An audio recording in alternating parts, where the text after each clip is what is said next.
back.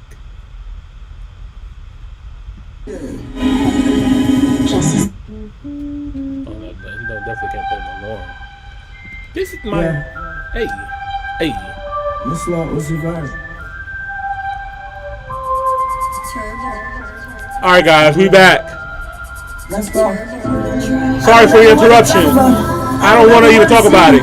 Everybody, they be changing now. Let me see you with the cheese do. I understand, charge it to the game. Everybody want the feast too. I put gold all over my neck. I put gold on my teeth. We'll wait for you guys to get back in here. How you say that I leave you? How you say that I left you? First year was the best you. After all the dumb shit that you did, can't believe that I really kept you. We used to sit in the same room and I still probably would text you. No, she ain't never gonna talk back. Keep big money, that's a tall bag. Got a bread off a small bag. Look at my back from hard tag. Louis V like I'm virgin, got the all white, told the bitch all that.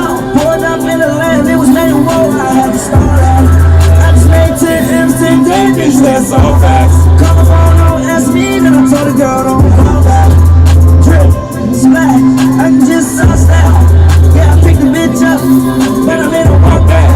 All my niggas got the tools, so you need a hard ass. They ain't eating off me, cause I had to score that. Slime steak, my disease, if you better bite back. Had this bitch on her knees, ask the world to try. Hello, baby gotta call back. Cause I ran into a lick, and I needed all that. Never got me on my walls, nigga where your cars at? I just beat a nigga up, now I need my balls back. Got a black with a dick, yeah I had to pause that. You know what I'm saying? So I'm in the crazy. Diamonds all up in the face, make your bitch percolate. Put her on a lemon day, been fucked, boy you better. She ain't never gonna talk back. Get big money, that's a tall bag. Got a bread off a small bag. Look at my back from hard tags. Louis V like I'm virgin, got the all white, told the bitch off that. Poured up in the land, it was made whoa, I had to start out. I just made 10 M's, 10 days, bitch, that's all fast. Call my phone, don't ask me. I'm gonna figure out what it is. Either the new streaming thing, whatever, maybe I gotta like update it since it started, or because it's our connection down here. Yeah, like the Wi-Fi down here is not the greatest. So that's like very important when it comes to streaming. I know like we've been doing it for a while, but like I can go in anyway. Tell that bitch I'm I just gotta feel alive. I just gotta know range. Yeah, I can't tell guys. 1, 2, 3, 4. skip the 6, skip the 8. Then I skip the shit to 10. Purple 12 in the straight. SRT. You ain't never reached a day. You can't go where I go. You can't stay where I stay. My nigga in the way. Pick her up in my room. She don't know where I stay. Fuck that girl on vacation. No, she ain't never gonna talk back. Get big money, that's a tall bag. Got a bread off a small bag. Look at my back from hard tag. Louis V like I'm virgin. We back in here, y'all. Pardon the interruption. Bitch, that's all facts. Call the phone, don't ask me, then I told the girl, don't call back. Drip, smack, I can just Somebody's trying to sabotage Top Hill, but it's okay, we still here. But I'm in a walk back. Yeah, I pick a bitch up, and I'm in a walk back.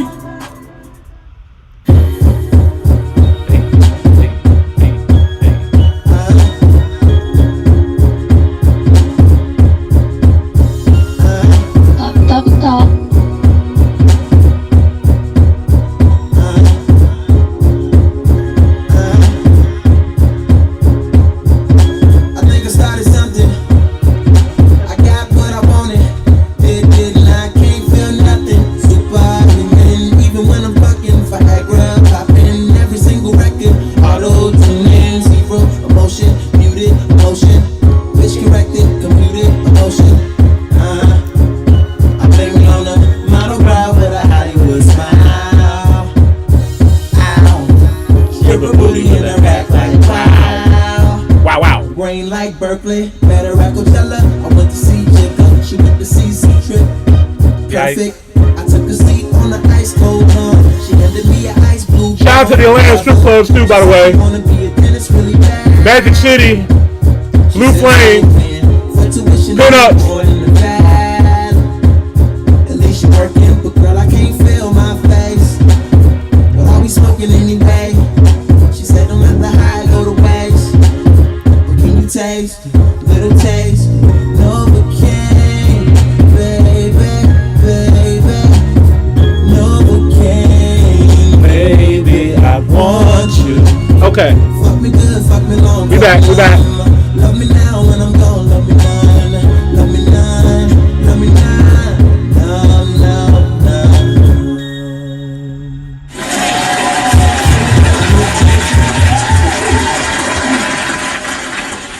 Okay, guys, we back. Sorry for the interruption. Don't know what happened there, but we are back. They could not stop us. We is here.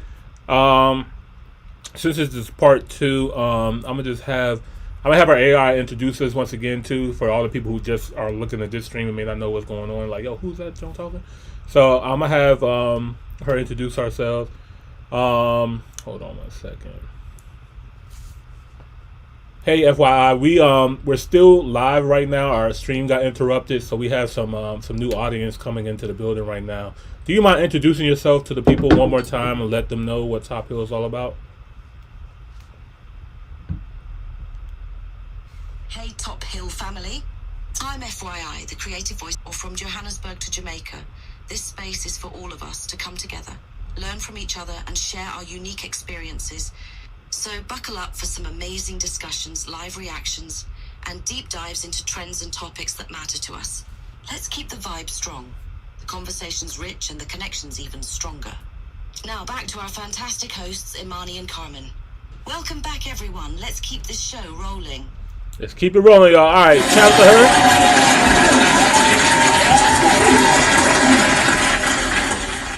You know, the same idea I did. I just disconnected from the Wi-Fi too. I think that's actually what it is. All right, guys, we are back. Sorry for the interruption. We're gonna get right back into the show. We are reviewing this home in Nairobi, Kenya, or somewhere in Kenya. I'm not sure exactly if it's Nairobi or not. We'll figure it out. But yeah. Let's get back into it. Yeah, so I'm liking this place. Yeah, liking this place. Yeah. And here we have the pantry space. You can maybe close it off if you want, but I think it looks more spacious than open. Yeah. Also, you can use this space for your fish. Yeah. And there's a door here, so follow me outside. It has been raining, and so there's a bit of water here. You have a space there that you can use as your laundry area. And earlier on, I told you about this corridor that you can use, that people can use to access your kitchen or your servant quarters without going through the house. So maybe really so you can capture that just so that you have an idea of that. And moving on, you have this. This I believe is where your gas will be piped for you. They've actually done the piping for you. Oh my God, So I would love to have it. depending on gas cylinder there. Also, Never you can find me use in it the as gas storage. room. Oh, that's a little dangerous though. Like you want to get some carbon monoxide, carbon monoxide issues down there. You know what I mean? It might be your last hide and seek game when you go in there too She long. fell asleep down there. Oh my God. But that is a good place to like actually store, like out of sight, out of mind. You know what I mean? Like not intrusive in the rest of the home. So that's actually a really dope place to put it. Window, bringing tons of natural light to our room that you see later on. And this, I believe, is your servant quarters. This Willis is one of the biggest, You must have filmed it just like later in the day. Yeah. Most servant quarters are very tiny. Yeah, Well, but this he is said in the basic. beginning of the video too, like it's a rainy day, like it started raining. So Oh yeah, I didn't even peep that. yeah, so I think it's just the rain. No, covering it. once he got into that room, I seen okay, the sun's somewhat up, but like after it got like pitch black, I'm like, oh okay. Yeah, it's I rain. must have been there for a couple hours. Must have been rainy season. Yes. I think this was really considerate of your domestic workers. Yeah. And we have a window here. I don't know whether the camera can see that. From this window, you can see the whole of the front. The whole front balcony as well. So it looks very loud, and especially loud that they have trees here. Yeah. And this area is surrounded by a lot of greenery. So if you want that country side feel, you get it. You have a bathroom here. The lights are not fixed yet, but you basically get the idea. You have the toilet there, you have the shower here, and there's a window here. Very big window, bringing in tons of natural lighting. Yeah, and good space for servant quarters. Very big, by the way. So moving on, back inside. And here we have a staircase that leads you to the first floor, which you'll see in a few. And here we have before I talk about that, let me talk about this vanity setup, mirror, and your sink. which serves this. The sink is outside the bathroom? I'm so confused. When I look at that. Wait, the sink is outside the you gotta bathroom? verify the niggas wash their hands. Yo, this okay, all right. That's different. That's unique. This is like it's giving restaurant. Or it's definitely giving like bathroom stall. Yeah, like okay, you can do your business in there, but we want to see You you want to clean, verify before you touch anything else that you're clean, wash your hands. That's unique. Okay, it looks like I'm gonna be honest. Like so far, this looks like it's almost like they ran out of room for the home. You know what I mean? Like it's not space. I'm not gonna well. say because I don't expect you to know. So like, I don't know what's up. What's happening? no. I just like it just feels like a Sims house where like you just start putting stuff places. Like I guess if I can't fit it in here, you just build your own house in Sims. You just like run, like you said, run out of space. Yeah. Just like, I guess I'll Put it right there. Here. Yeah. In the mirror. It's different. All right. Keep going. Girl, look, you're like, yes, Sims house. Like, nah, I'm playing Call of Duty in 2K. No mirror. Like, lighting very spacious. It's not tiny. The fresh air as well. I like how the windows are so like, looking in the mirror behind the door. Fresh air. Check yourself. Yeah. Oh, the vanity is floating by the way. I forgot to mention that. I have I mean, it's not a bed. It's not a bedroom, bathroom. So you know what I mean. It's and moving on. a floor bathroom, I guess. And this is the window that we saw when we were checking out the summer quarter. Are we saw on the first floor? Wardrobe here. Outside, we sliding doors. And yeah. And they slide so easily. Yeah, they slide so easily. I didn't actually expect that. That's why I found that. Using all my wedding that. And you have this door opening up to the bathroom. Well lit again. There's a You can take a shit and a shower at the same time.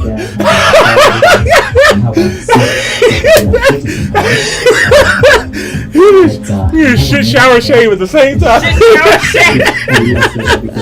The triple S. And that's it for the first floor. Now let's go upstairs and see what they have to offer. And I like the fact that the stairs are carpeted. The grandma plastic on the steps. I haven't seen those in a minute. Like grandma, like she's like, you just got a new house, baby. Let me go ahead and put this down right here. We'll get it for you. I haven't seen that in a long time. That's crazy. Now, what I believe is the landing for the first floor. Let's check this. This is the first bedroom, the first floor, but second bedroom overall. And again, we have the sliding doors. Cowboys colors make me itchy. And the scenery. Oh, okay. All right. You got me. I'm gonna wait. I'm gonna wait till the end. Because I had some nits to pick. You were, I was like, man, no. you were losing me. You might get me back. I was like, I don't know about all that extra feed you got going over there, but let's see what the master bedroom look like. Let's see what this rooftop look like. You know what I mean? All right, let's see. I like that window. I like how they keep zooming out as if that's the window in the room he's in. Right. The other side we have a bathroom. Okay, they get a bathroom. Vanity sink setup that is. You gonna act like you just did not do that? That door touches the sink. The door touches the sink, man. Like, you can't do that. It's a hazard. You can't close it. You can't open your door fully. You have to like go in, close it. And he bumped it. And you can tell he's not a big guy. And I can only imagine. I would never go into this bathroom. Like, this is insane. This room is not meant for a king. This is not king size. This is mini. Oh God! This is a mini size bathroom. He bumped his hair. He's like, oh shit. You gotta edit that out, man. You gotta edit that out. You gotta redo this. Like, he definitely said, oh shit. Go back, because I have to see that again. Oh my God. Yeah, I'm just noticing he's wearing jeans. 14 vanity here, sink setup right. And I thought. have the shower area here. And the windows are it's tight. Yes, that's another shower shade. Right. Oh my God. So, this is the master bedroom. Right. Let's first check out the other bedrooms before we go in. Oh my God. We have another bedroom here set up more like a kids room. And you have two beds. You know, the first video came in swinging. Yeah. That's what. If you guys see, we just looked at the Magnolia house. So we went from looking at the most expensive house in Kenya, and now we're looking at this. So we'll try to bring it back. This is a $190,000 house. This is also in Kenya. This is in Kenya. So I don't know Kenya. You got a whole lot of. But I really like the Magnolias. You got one gold star. Yeah, and I like that other house too that he did in Membley. I really do like that house as well too. The white and the one with the bird box in the front. I really like that house a lot too. I ain't gonna lie, because especially with the compound in the back. Compound? No, not that one. Okay. No, not that one. The other like modern style home. It had like a bird box in the front. I remember the bird box. They had the water damage in the ceiling. Okay, you go ahead. I don't need nothing else. You go ahead and like that one, Monty. You go ahead. Hold on. Hold on, man. No. That was a good house. Hold up. This the one little thing. Hold on. I'll show you a picture of it. Jesus Christ, YouTube. Okay, stop. I like all that green though. That green grass. It looks healthy. It's refreshing. It does look good. All right. The other house. That should be right here. This one. Oh yeah, that was cool. Yeah, I like that one. Yeah, with the office house in the front. The furniture was little, but I like. Yeah. Yeah, this was to me like a more like realistic. Mm-hmm. Yeah, I like this. This was one of my favorite houses that I feel like I can afford house. You know what I mean? Water damage. There's so many other nice. Every room had a balcony. Every room, you know what I mean. Everything was spaced out really well. I did like that one. You know, I did like this house in Kenya a lot. All right, back to this video. You have a wardrobe setup. See, actually, the other wardrobes that I've seen. Sliding doors, side to east shelving, and the side is so that you can see the side. You know, another thing is that it's kind of just poorly decorated. I think that's another thing. Like, it's not even like the house itself. Like, I think if it was another designer came in, maybe I wouldn't have so many like. Yeah, what the heck's going on? Yeah. On this side there's a bathroom. With that, this one has a. Okay, I like that shower a lot better. Unless a cubicle, but this is not we don't need a so shit shower shave. It's just like gas. Right. And I like that door. Like that. That's different. I like it. It looks like more modern. I almost forgot to talk about that. This is very nice. It's very nice with the hardware as well.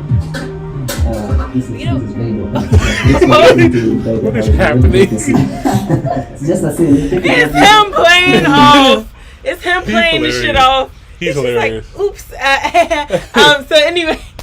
I like it though. I like his style of doing it. I love it. It's hilarious because it's just like he's just like. No, this is real. I mess with this Mommy, man. please tell me what fell. Keep it going. Look at the face. Wait a minute. What did fall? Hold up. That's what I want to know. It's very nice with the hardware as well. Oh, that was part of the picture. That came right off of the nozzle right here. I mean the hose. It's very nice. It's very nice with the hardware as well.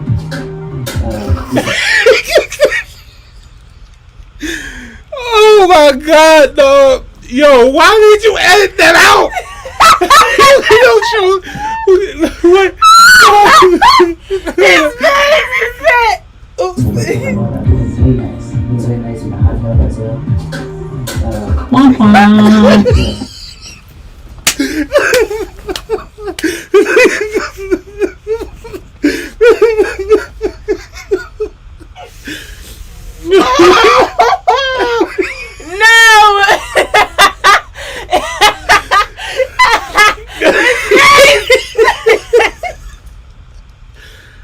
Oh my God, dog. He does his videos one take. He doesn't edit anything. He doesn't edit anything. He just be like, ooh, keep going. Oh my God. The show must go on. Look, I feel you, man. This makes it way more entertaining. I love this. This is one more time. It's very nice with the hardware as well.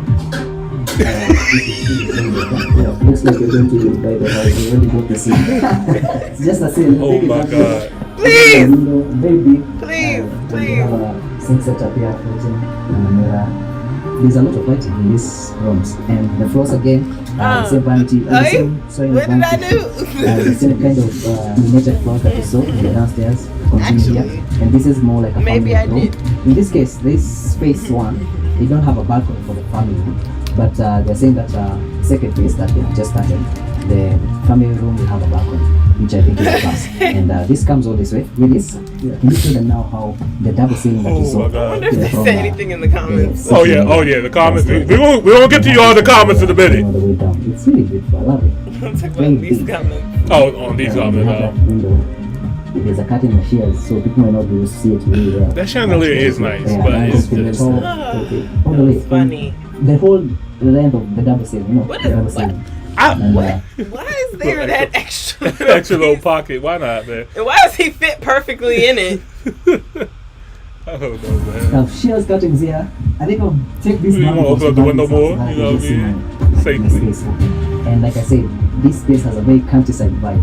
And it's not so far from Nairobi, so it's interesting that you get this countryside vibe when you're just so close to Nairobi, because Kamiti Road is just, you're in Kiambu, but you can also be Nairobi very fast. And now follow me, so that you can take the the primary bedroom. Can't forget it. Oh, it's a primary bedroom And on the immediately first you floor? walk into the primary bedroom, you have a bathroom here, and you have a closet here. You can start with the closet. You have It looked like it's 3 levels, but okay, so we saw 2 bedrooms. So there's 3 bedrooms all on this one floor.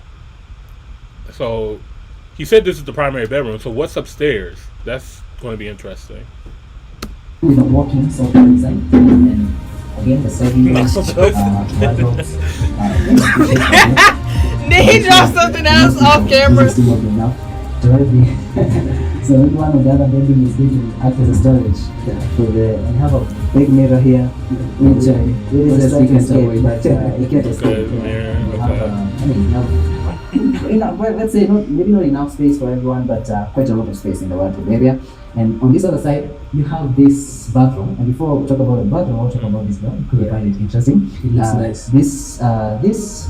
This glass door is frosted. The design. So this is in between the glasses, and this is the glass panels. That is, it's really nice. It's, I've seen this guy's door just with this design, so it's pretty. And moving on, you have your sink set up here, vanity floating again, and That's an interesting way to you have a mirror there for a bathroom gathering. Never seen that before.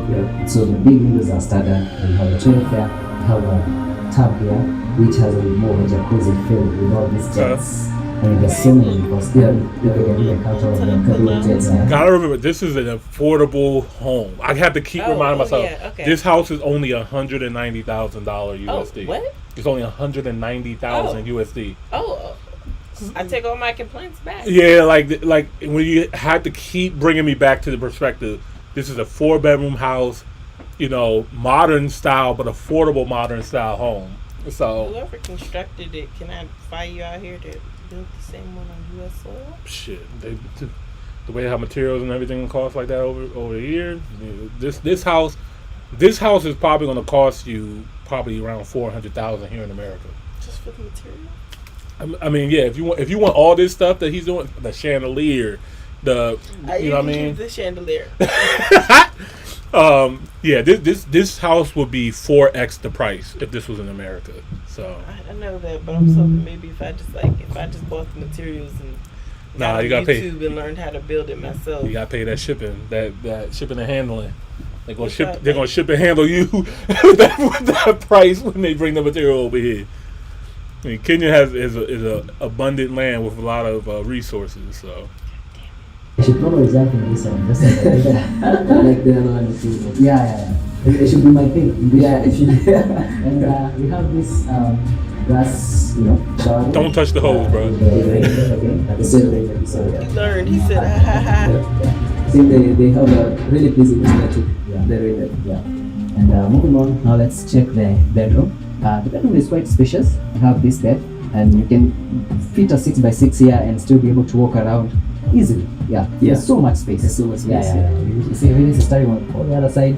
just to show you. That is a how lot of big room. this room is. I'll give In him fact, that. there's space That's a behind lot of this bed. space. Let me walk behind it so people understand. Wait, you walk behind because it? this bed is not touching the wall. Why? So What the- why? Let's go. That's so weird. All the way. So there's so My much American space. brain So in terms can't. of space, can't this fathom 275 that square much. meters Right. is, I mean, it's more than enough. And you have a sitting area on this other side.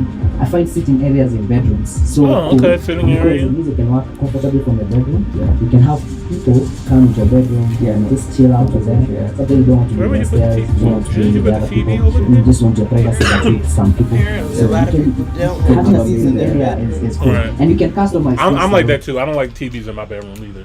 It helps me stay more productive and stuff like that. I don't want TV in my like bedroom. watch TV in my room like that. I just kind Yeah. of needed to go to sleep, and I Right. wasn't even always like that. I just like dealt with someone who went to sleep with the TV on. I could never go back. Yeah, I heard this like we get addicted to radiation. So like they say like radiation helps soothes us and stuff like that. It's not good. I hit of radiation. It's actually not good for you, but like we get addicted to it. So like the TV sound, or radio, or music, or whatever, like it soothes us, but it's not actually good for us because we don't actually go into REM sleep when we are doing that. So yeah, they say it's best you need to sleep in a cold, dark room. Like it's how you're supposed to go to sleep to get the best sleep. Yeah, but anyway. Cold and dark, like a coffin.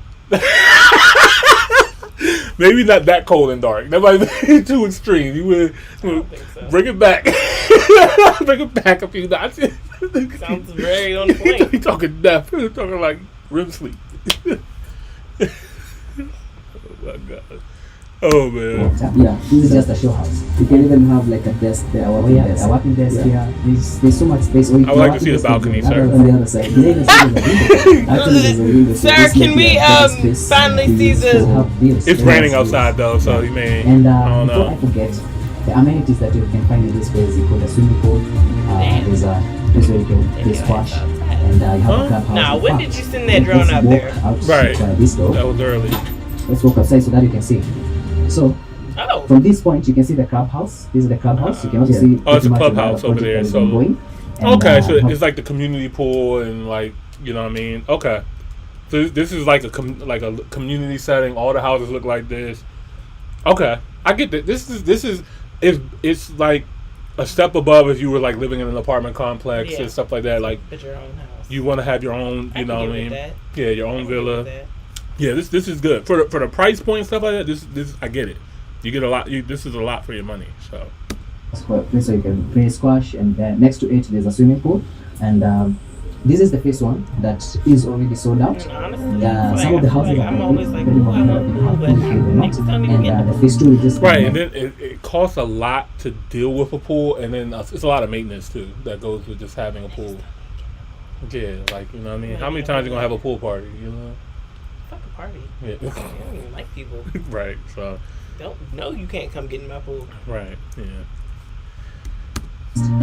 just next to it. The easiest way to find this place is just after But just on corner first glance, she's coming to really prison. cute. It's You just drive on, and then inside wasn't as right like, hand wow. before the main garden. The main garden is just But before you get I to do Wood like Creek for International. the price So point. She's like it's very hard Yeah. to not find this place. In fact, the pin on the Google Maps. I wanna see that rooftop. Amalia Paradise. And So it's really this- only this two is a level nice and balcony for whatever the that is master up there. bedroom. It's very spacious, and Maybe you can that's put some where the chairs here, actual chill in the person evening. You can have a swimming chair. Yeah, you can have a swimming can chair. actually You can have some film plants. here. Yes, actually, Right. Yeah, there's there's space. space. You can, yeah, sure. Film the So drone. that we can have plants That'll on be this a side shame just to if we can't see give the some sort of privacy. You gotta be able to see. That's We the still got more standard time thing. left. So. Still a window. However, you can have it customized the way you want. For example, you can see that one comes with grills. This showroom doesn't have grills. So if that's what you want, you have it. You can have it the way you want it. I definitely would go for that. Yeah. I feel that still Windows. I understand why people go for that security and all that kind of concerns. However, they're very outdated, and I'm better first, off finding other ways of dealing with security than Yeah. having still. I don't want to close myself in a Goddamn prison. 2 hours. Yeah, so Yeah. also being in an estate like this, Right. I don't think there'll be much security concern in terms Oh yeah. of window breaking. Because the perimeter fence, Yeah. with an electrical wiring, wiring, so I mean, yeah, it's all you safe. have security guys manning the entrance Yeah. 24/7, so it's pretty cool. Yeah. And before we walk in, I've seen sockets in the balcony. Yeah. This is a feature that most developers forget. So it's very important to have sockets in the balcony. True. Because Yeah, if people so are you can- chilling in the balcony, Yeah, using a their power phones and outlet, so you can be out laptops, there, it's charge all your go back to phone, this charge your big laptop if So you don't that's want to a very work, good feature. have a speaker out there, listen to some Yeah. music. Oh, That is And important. back in the house, It's a little detail. let's now go upstairs so that we can check out the Yeah, laundry, please, the very please. carpeted floor. I don't know whether we talked about this window that runs from the second floor all the way down to your ground floor. So this is a very cool feature, bringing in terms of natural lighting. Imagine in the morning, it's kind of the sunlight. Since there isn't even anything blocking out. Yes, sir. And you also the trees out in this area. Too much greenery. You can just see cows. This used to be a golf farm. And then the garden used to be a golf I don't know. Like, this guy needs a mic. You got a mic. I mean, countryside view. Even the drive from the road, the main road. This might be just that room that he's in. Yeah, I think it's There was really just big. green, So green, it's green, echo. green, yeah. And it's I can even imagine green walks there. For people who like to chill, for people who like to walk. That's a very nice space. Okay, so this space is just for. I think with this proximity That's to fire. Nairobi, because Kahawa, is it west? Kahawa West is It's just right here. Yeah. Tatu City is just a few kilometers down the road. And Its proximity to Nairobi qualifies it to call it Nairobi because this is a space within It's Nairobi. Kiambu, but it's also Nairobi. Yeah. And now we are in this your rooftop area. Very Large spacious. rooftop. I can see someone doing barbecues here.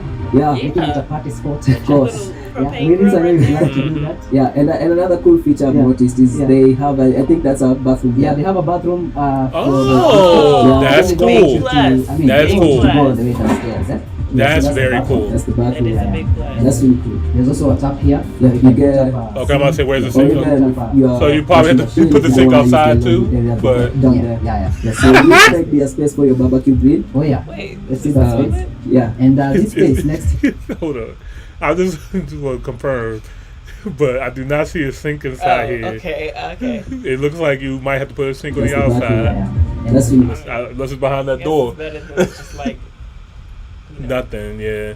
But There's also a tap here. right Yeah, you get- downstairs. Sink. Yeah, or even yeah, so you say you could put the sink out here. So okay. washing machine if you don't want to use the laundry area down Yeah. there. We can put a washing So machine this there. might be a Okay. space for your barbecue grill. Oh yeah. Oh, Yeah. yeah. Okay. Yeah. And this space next here. is Or put a space DJ booth. You know what I mean? Yeah. for a tank. Yeah. Yeah. So and it's closed off. So True. really, they have done this space justice, if you ask me. Actually, you can even have your water tanks at the top there. Yeah. And on this other side, they have this door that opens up to what I was told. This is more like an office space. You can use this as an office. Okay. You can use Okay. it for yoga. You Oh, can, yeah. you Another can use it for bedroom. like a, you can use it as storage. Not a bedroom, And guest but rooms, natural No, not lighting. quite. And there's even a window here. Let me try. so you can do yoga, you can do some meditation, you can do. Yeah, I a little think this meditation. is also part of the icing of the cake. Yeah. Yeah. So having this space here, Maybe an there's so much you can office. do with Yeah, this space. okay. Yeah, I think If that. you want an office, again, you have views of I love greenery the all over view. you. Yeah. And, Unless you're just like making awkward eye contact with your neighbor drinking coffee. Like, right. You gotta get along with your neighbor. But one thing, man. Dingleberg. No, but I'm sorry. Dingleberg. Fucking intrusive thoughts. Dingleberg.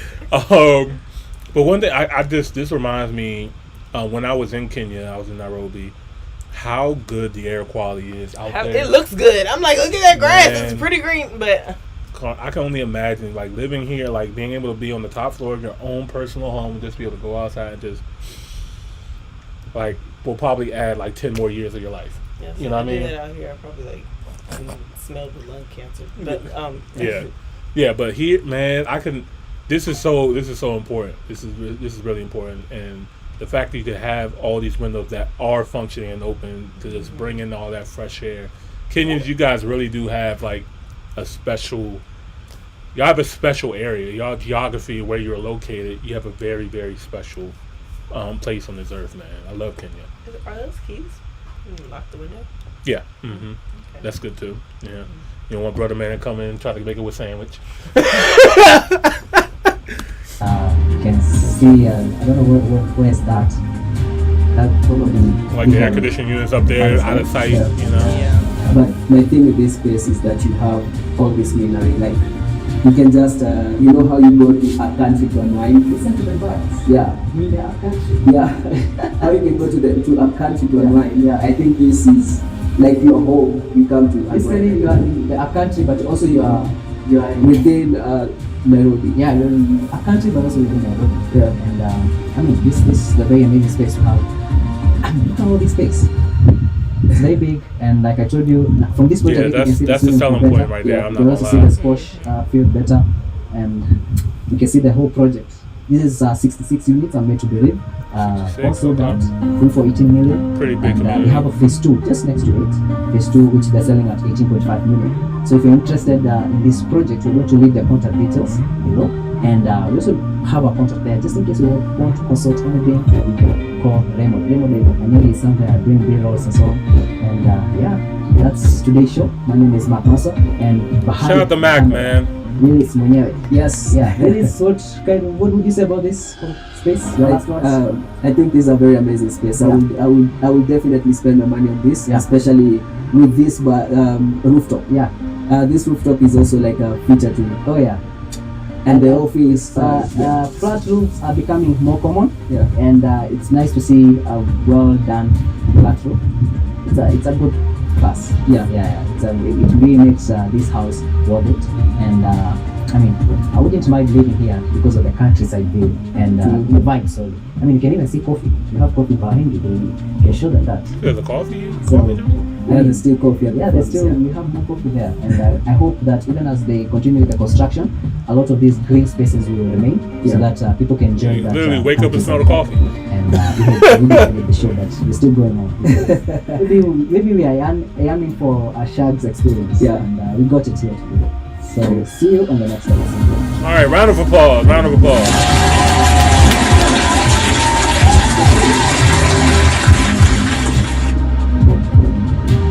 All right, man. That was okay. Full disclosure. Like we said, we just saw the Magnolia Hills video that we rolled up on this one.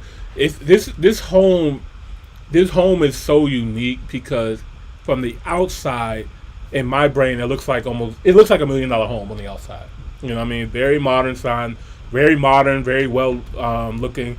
The rooftop is immaculate. This is to me the greatest selling point of the home. But in the inside, that's when you realize, okay, this is an affordable home. Mm-hmm. You know what I mean? So I have to keep reminding myself that this home only costs $190,000. Yeah. So when I compare, which we're going to do in a minute, a $190,000 house, you're not going to get nowhere near. You can't sniff a house like this for that price in America. So, but yeah, Carmen, what did you think of this so far? I mean, like you said, like for it to be an affordable home, it is actually very beautiful. Like the architecture is really nice, especially on the outside. Mm-hmm. You know, just coming back across. Yeah, that kitchen. Yeah, it's just a little scarce. I'm not gonna lie. Yeah, but like I said, for the price point, like what's just buying another oven, you know? But for the price point, I think you're like getting a lot, especially like you're in a nice community that has a pool and a community center, a park. Like it's nice. So a lot of areas where you can do gardening and stuff like that. Good greenery around you, fresh air and stuff. Let's see where this community is. Shout out to William Bowser in the building. What's up, bro? How you doing, man? Yo. So I just came back from our date night. How are ya? You got your smoothie? Great. That's awesome, man. Yeah. Hopefully y'all weekend is good. Yeah, man. We got to catch up, man. We got to catch up. I know. I wasn't there for the pre-pod. I know, man. We're going to have a post-pod or something. Oh, so much crazy shit. Yeah. We just saw that one movie with Tyrese tonight on 1992. How was it? Out of 10, I give it an 8 out of 10. Okay. I'll go see it, man. I was at Investfest. He was there promoting the movie. Let me kind of preface that. Mm-hmm. For my time, because I grew up around that time frame, it's based on the night of when they found the cops not guilty after the Rodney King Okay. in LA. You see, I was born in 1992, so like just all for general purposes, I'm gonna watch the movie. I'm alive. I'm young and alive, and I know what's going on back then. So I'm just like, oh shit. Right. I would say as a movie though, it's probably not going to do as well it's a timepiece movie. Yeah. It's based on a lot of it. So it's one of those. If you like it, you're gonna like it. For me, because of the time frame and what's going on, and I'm not good on slave movies, but I like black empowerment movies. Yeah, same. Yeah. This is one of those movies where the ending is horrible. Oh man, don't tell me The movie that. is great. Is it as bad as what was the one? No, when I say horrible, it's horrible because of how it ends, and because of the time it happened. It wasn't as bad as Queen and Slim, was it? Fuck that movie ending is. Listen to me. Man. Again, I'm gonna. When I say horrible, I'm saying horrible. And if you watch it, you'll see. You'll get to the end, and you'll be like, man. But it's only because you have future knowledge. Right. That's what makes it bad. Right. But it's a timepiece movie. So unfortunately, what happens at the end, it's because we live in 2024, not 1992. We understand. Right. That's all. That's what it was. Right. Great movie. Oh, but it was accurate for the time. It unfortunately, if y'all go see it, you're gonna be like, what? But you could have. Damn it! And it's gonna suck. I mean, I'm saying this to you two specifically. You should go see it, but the ending, you're just gonna be like, fuck. Because let's just say, let's put it this way. I hate the fact that our people in financial literacy are a thing. Like a faraway thing. Gap getting smaller, but imagine that gap in 1992. Yeah. And I want you to keep that in mind. And when you get to the end, you're gonna be like, only you knew better. If only you knew better. Right. If you knew better, this is one of those. If you knew better, you do better. Right. Shit. But I do think it's a great movie. Though. I think it's a great movie. I feel like I should have seen this movie with Miles. Oh, okay. This is a great black father, black son, older black brother, younger black brother movie. Yeah. This is one of those movies where, and I say this for all the ladies that might be on your pod right now. If you have a man in your life, agree. Amazing Lovecraft. Yeah, they should have survived. You should go. We won't get to all you guys' comments in a minute. Yeah. And this is one of those. If for any women that have a son and they have like an uncle or the dad or the husband, let your sons go see this movie. Because this is one of those. This is a very powerful movie. Right. A very powerful movie for that particular bond. Okay. Because that's the story that gets told in this movie. Right. One thing I want to show you real quick before we move on. So, remember I was telling you about AI and stuff? Come on. All right. So, I'm gonna introduce you to somebody. Hey, FYI, this is E-Money Boss and Carmen again. I want to introduce you to the studio owner of Quality Touch Studios. This is where we actually record our show. Can you go ahead and introduce yourself and tell him briefly, in just a few words, what you do for our show, and just tell us a little bit about yourself.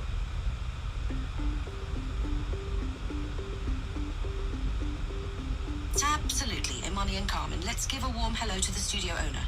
Hey there, I'm FYI, the creative voice assistant, and an integral part of the Top Hill podcast team. My role here is to assist Imani and Carmen in crafting compelling content, brainstorming fresh ideas, and keeping the show dynamic and interactive. I help by providing real-time information, current trends, and ensuring the conversations are always engaging for our amazing audience. We're all about bridging the gap between African cultures on the continent and those in the diaspora, through music, nightlife, and rich cultural discussions. It's all about celebrating our shared heritage and learning from each other. Thanks for having such an awesome space for us to record and connect with our audience. Back to Imani and Carmen. Yeah, shout out to you. Appreciate that, FYI. I'm gonna hire that bitch. So I'm gonna send you that too. So that it could be really helpful for you as well too. But I've already started laying the groundwork for all of my fun stuff. Yeah. Okay. You haven't seen the studio being wild out there right now. Yeah, right. We still need to do our monthly meetings too. I forgot yesterday. I knew it was a holiday weekend, a lot of stuff going on, stuff like that. But maybe we can do it next week. So we confirmed that we're going to start doing it. Mm-hmm. So I was really going to say the first Sunday of the month, but maybe we should do the second Sunday of the month, or whatever the case is. I am in such a great mood. Yeah. Tomorrow's going to be such a blessed day. You know what? Now that you mention it, it is for me too. We're getting a nice little incentive. Okay. See, All right, cool. I got a piece of gear coming. I won't be able to hold on to it for too long, but I'm getting a nice incentive. Oh.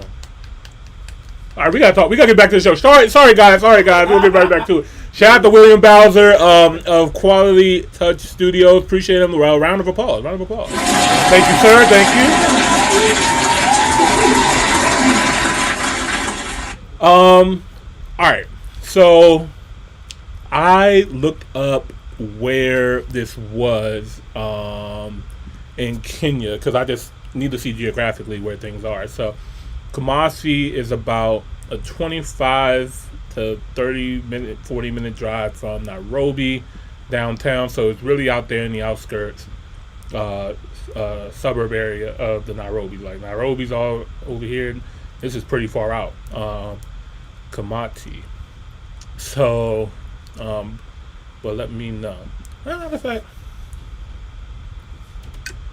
hey, FYI, we just did a video on another home in the Nairobi, Kenya area. Do you know where or how far the county or the city of Kamati is from downtown Nairobi, say like the Westlands area? Can you let me know exactly how far that is?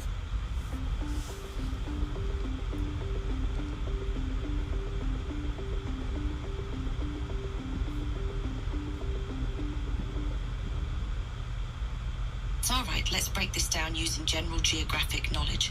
Kamate, also known as Kamiti, is a locality situated near Nairobi. The Westlands area is a well-known commercial and residential district in Nairobi, often considered part of the city's central business area. To get an estimate of the distance and travel time, Kamate to Westlands, Nairobi. Distance, approximately 15 to 20 kilometers, 9 to 12 miles. Travel time, depending on traffic, which can be quite heavy in Nairobi, it typically takes about 30 to 45 minutes by car. If you have more exact coordinates, I can give you a slightly more precise estimate. But in general, that should give you a good idea of how far Kamate is from the Westlands area in Nairobi. Thank you, FYI. That's all I need. Appreciate it. All right. See, guys, I like playing around with FYI. Anytime. If you need anything else, you know where to find me. Have a fantastic rest of your live show. Yeah, so like I'm just testing it out. This is the first time us using this technology on the show. So like, you know, eventually we're gonna learn how to ask it better questions and stuff like that. And if you guys have questions, Super cool. yeah, like this is gonna be a lot more interactive. If you guys want to ask questions for the AI as well too, we're gonna get into it. All right, so let's get into you guys' comments. You guys have been going wild in here. Shout out to everybody that's in the live. Really appreciate everybody. Shout out to Aquarius Gold. Shout out to Amazing Lovecraft. Shout out to Noctula. I see you. Shout out to Young Tech 9 back in the building. YouTube, Mazine. Shout out to you. Good morning, watching from Durban. Hey, shout out to Durban. All right, let's go in the comments here. Aquarius Gold say in Kenya they do that sometimes because it doubles up as a wash basin near the dining room.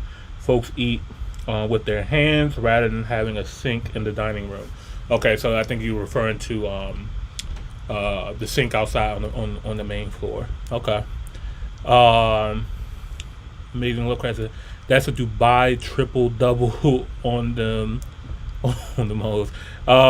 She got this big and he said, Carl, did you pick another prison facility? No. No, I did not. He said that narrow ass bathroom trap got diabetes. Magnolia Gardens is fire. Call of Duty Watchtower. Hey, why your beverage look like bro. Yo, Lovecraft is hilarious, bro. Like he is funny. I fuck with you, bro.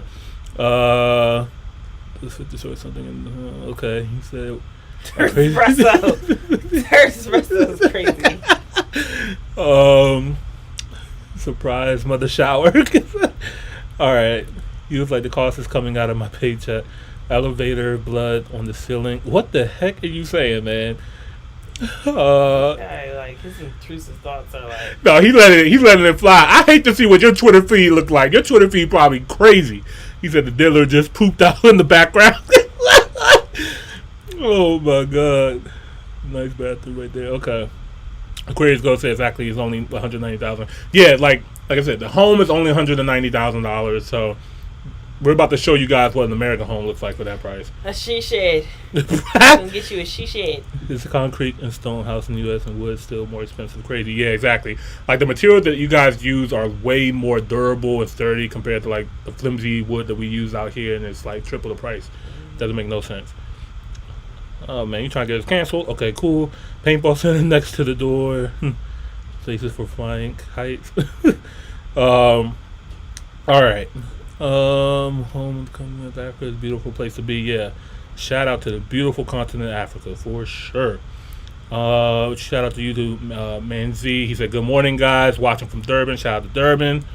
All right. Okay, key. Like the AI. Yeah, shout out to our new AI. All right, cool. Let's go ahead and see what a home here will look like for about $190,000. Yeah, ready to laugh. Man. Or cry. I'm gonna do us a favor. Depending on your location, I guess. We not even gonna do DC because I already know what time it is. That's a joke. We're going straight to Baltimore. we going go do straight. the whole like tri-state area. Yeah. I'm gonna get rid of the where's the borderline? Remove outlines. We're gonna do Maryland. We're gonna look at Baltimore because there's nothing in DC for that price. I'm gonna be honest. It's just not gonna happen. All right.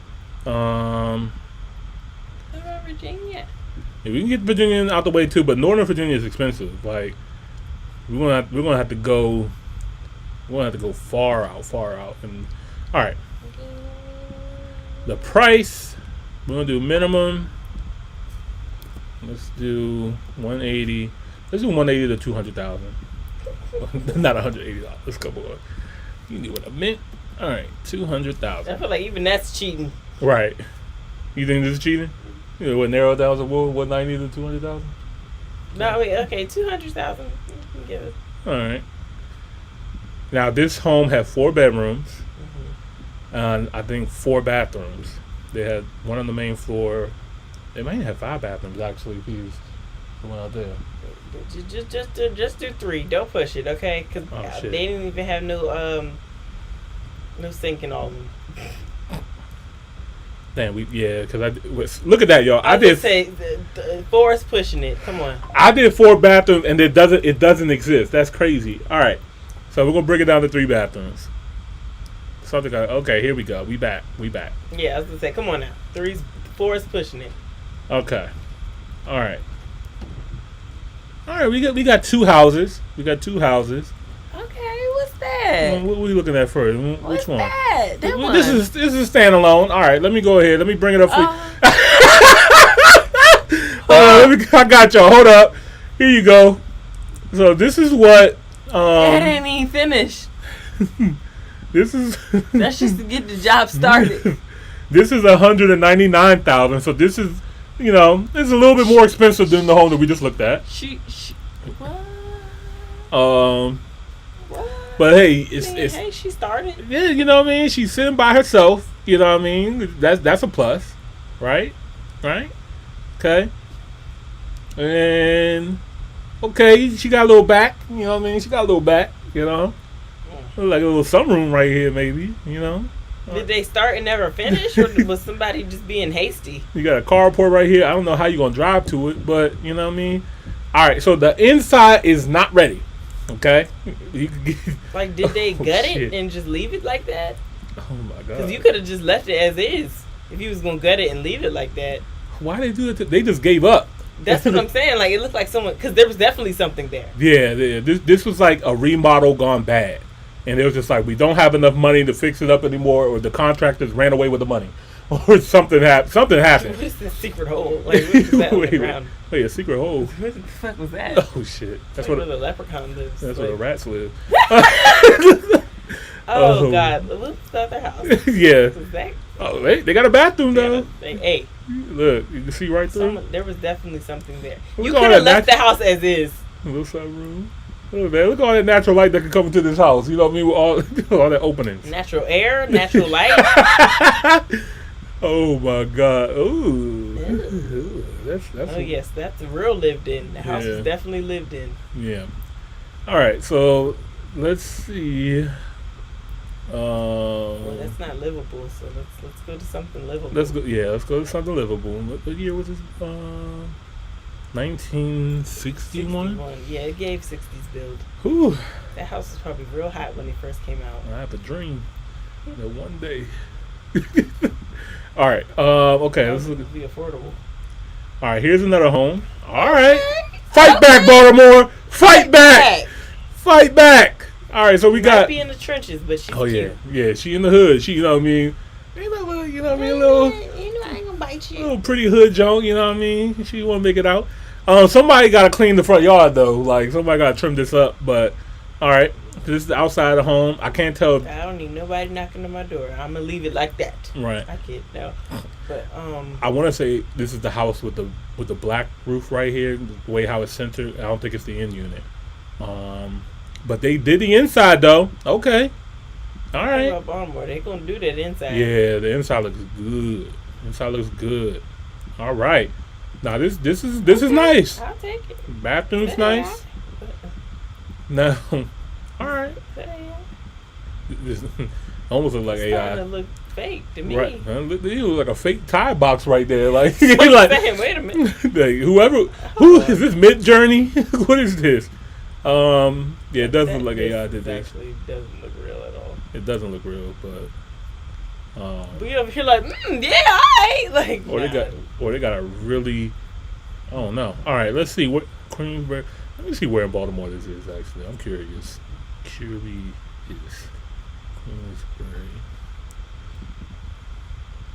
It's Park Heights. Oh, hey. Yeah. I mean, you risking it, man. Yeah, no, that inside don't look like that. Yeah, Park Heights has some redevelopment going on. You buy Sinai Hospital and the Pimlico racetrack, so like they're trying to, you know what I mean? they're trying to gentrify, but it's gonna take some time. But all right, that's not a bad price. Not a bad price. Not a bad price. For the scam. That's my home that don't look like that. Yeah. So my thing is, does it look like that at all, or did y'all just like AI the furniture? I don't know. Carmen, this might be real. This it's crazy that we live in a time that we don't know if this is real or not. This. You know what? Let me tell you something. Go back. Yeah, right here. Nothing about this screams this is real. Yeah. Only because that couch. Yeah. Zoom in. Keep zooming. It won't let me zoom no more. Oh wait, here we go. Can you see any fabric? It's looking tough. I don't know. I really can't tell. Can you see the fabric in the pillows? No. But the picture looks ultra HG, don't it? It do. Matter of fact, I'm gonna know when I go to that Tide box. Matter of fact, go back to the kitchen. Okay. It was the hookah. Oh wait, right here or the other one? Go back. This one? Go back. Like here? No, that stuff looks real. Like some of it does look real. Yeah, this looks. That's real. what I'm like. Does the house look like this, and then y'all AI'd some furniture?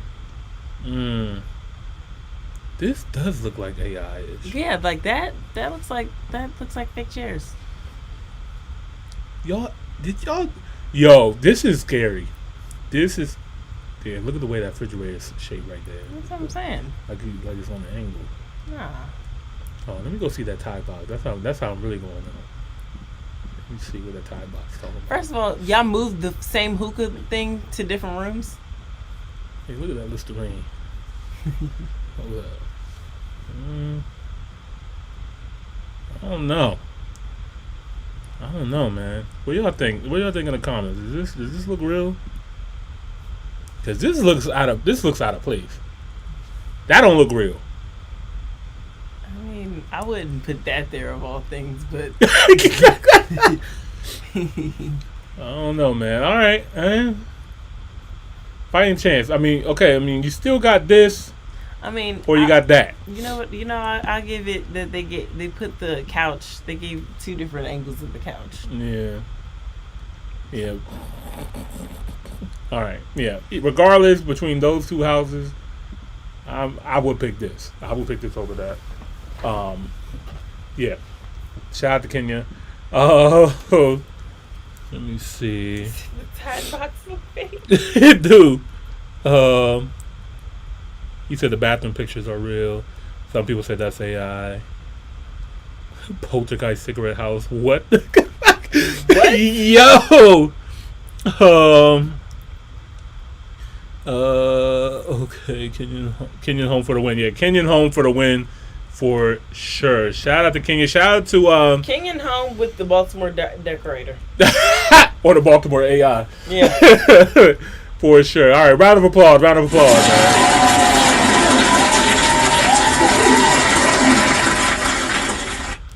Yeah, 190,000 is crazy. All right. Okay. Let's switch it up. We're gonna go to a new country today. We're gonna go to a new country. Listen, we've been to Kenya, we've been to South Africa, we've been to Nigeria, to Ghana, virtually. I've been to some in real life before too, but on the show. Yeah, we gotta get Carmen out to the continent, y'all. I've been to the continent 3 times, just to let you guys know. I've been to Kenya, I've been to Tanzania, I've been to Ghana. Looking for South Africa, Nigeria, or I might spend the block back on Kenya or Ghana, you know what I mean, as well too. But there are a lot of African countries that we want to look at, and we don't want to be biased. We don't want to just look at, just one or the other. We're talking about the whole. With our show, we're going to do the whole African continent, the whole diaspora. We want to see all of our options. Some might be better for some than others, so we want to give every country a full chance.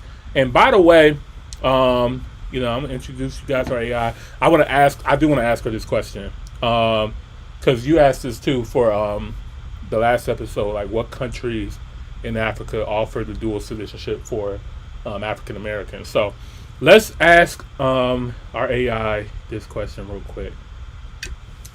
Hey, FYI, this is Imani and Carmen again from the Top Hill Show. We're live right now. We have a question for you. Really, really quick. Can you let us know what countries in Africa offer dual citizenship for Africans in the diaspora?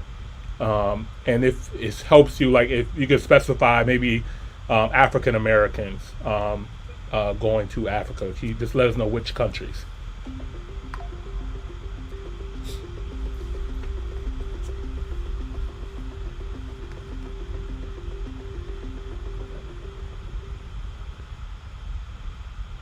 Absolutely, Amani and Carmen, let's dive into that.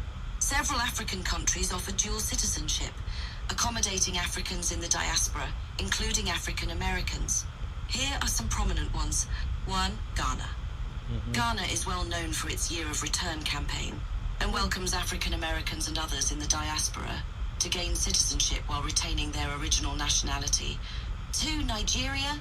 Nigeria allows dual citizenship for Nigerians by birth and acceptance for Africans in the diaspora who can prove their heritage.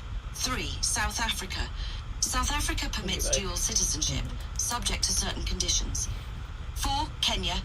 Kenya allows dual citizenship, provided one informs the government and does not engage in politics or military service of another country. 5. Senegal. Senegal has been proactive in offering dual citizenship to diaspora Africans, particularly those who can trace their roots back to Senegal. 6. Ethiopia. Information or anything else, just let me know. Back to the show. Hey, FYI, just to check, is Tanzania or Namibia one of the countries that offer dual citizenship for Africans in the diaspora?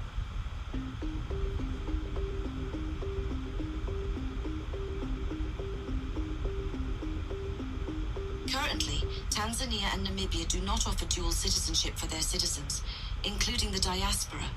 Tanzanian law does not recognize dual citizenship. Tanzanians who acquire another nationality automatically lose their Tanzanian citizenship. Namibia also does not allow dual citizenship, with few exceptions. Namibian law requires those who acquire another citizenship to renounce their Namibian citizenship. Therefore, while many African nations are opening up to dual citizenship options to engage the diaspora, Tanzania and Namibia have not adopted these measures yet. Hope that clears things up. Let me know if there's anything else you need. Appreciate it. All right, so see, that's good because so like even people in the comments, they wanted to know like other countries as well too. So yeah, that's very helpful because I thought that Tanzania was one and I thought Namibia was one. But just to go back, so she said that we have Ghana, Nigeria, South Africa, Kenya, Senegal, Ethiopia, and Sierra Leone. So it's currently 7 Rwanda tonight. I want to check on Rwanda. Hey, FYI, just another quick question. Does Rwanda offer dual citizenship for Africans in the diaspora? Rwanda does indeed offer dual citizenship. Okay. The Rwandan government is supportive of the diaspora and has put in place laws that allow Rwandans to retain their citizenship, even if they acquire another nationality. This applies to both native-born Rwandans and members of the African diaspora who can trace their heritage back to Rwanda. So yes, Africans in the diaspora, including African Americans, can hold dual citizenship with Rwanda. If you need more detailed info or have any other questions, feel free to ask. Do that. Hey, American niggas. bruh. Well, you talk about like tracing it back to see. There is ways to do it. Like it really depends. Well, actually, let's just ask her. Hey, FYI, can you tell us really quickly what are some ways that an African American can prove their heritage in an African country to obtain dual citizenship? And please make it really, really brief because we're on the show right now. We're live. So if you can let me know in like one paragraph. Absolutely.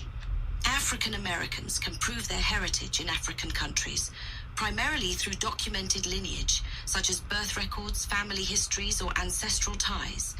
Additionally, DNA testing through reputable services like AfricanAncestry.com or 23andMe can provide genetic proof linking them to specific African regions or ethnic groups. Participation in government programs like Ghana's Year of Return also can facilitate this process. Back to you, Imani and Carmen. That's what I thought. They said if you're black, you're welcome. That's why I was just gonna come down. Yeah, and to be honest, like this is just the official stuff. But I get it. Like when you go to Africa, like even when you go to Africa, like the governments in Africa, stuff like that, they still look at us like, bro, yeah, like it's not. You good, bro? Yeah, it's this is when black privilege really actually comes into effect. You know what I mean? Like. Look at my 4C hair. It's kind of like it's the opposite, like what happened in America, like how they treated other nationalities and stuff like that. They like, come on in, you good. We'll give you a land grant to go build a potato farm in Ohio. You good. You know what I mean? So like it's just the opposite. So but it's really good to know. So we're about to dig into Rwanda today. So Rwanda does offer dual citizenship to African Americans. That's dope. Shout out to our comments. They say, yeah, if you look black, you're welcome, bro. Yeah, that's facts. And they said Kenya does not require heritage proof. Okay, dope.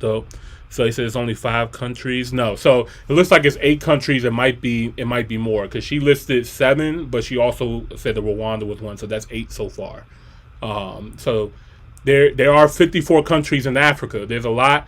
But not all of them are open to dual citizenship right now. If you guys want to know like any specific countries that I can ask her, I'll go ahead and do that.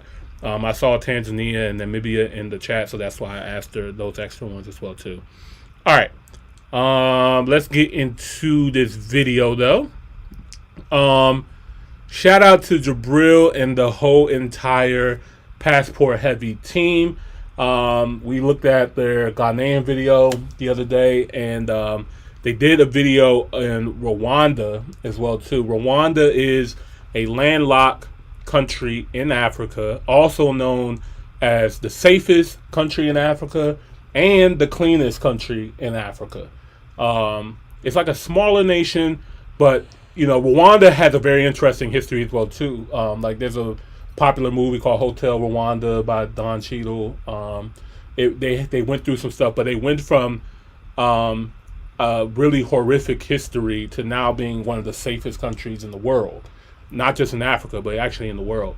So Passport Heavy did a really good job of talking about this country.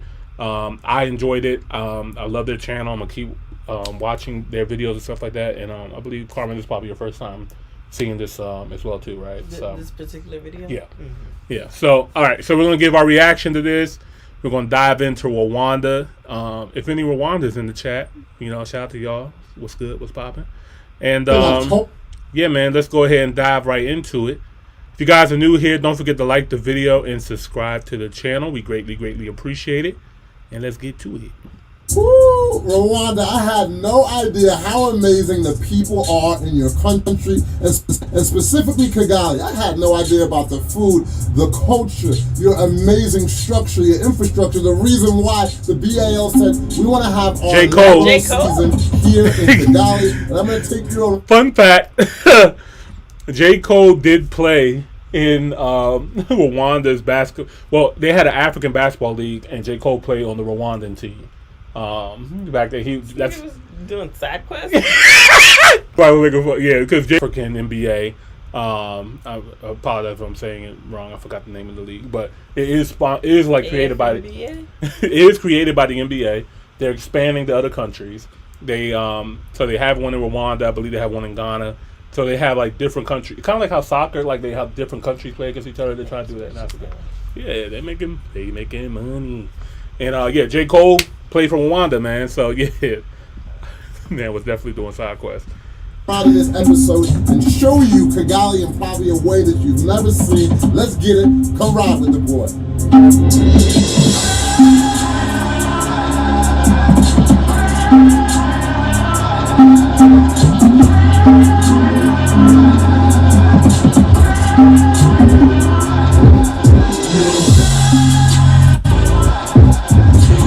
Hey, remix.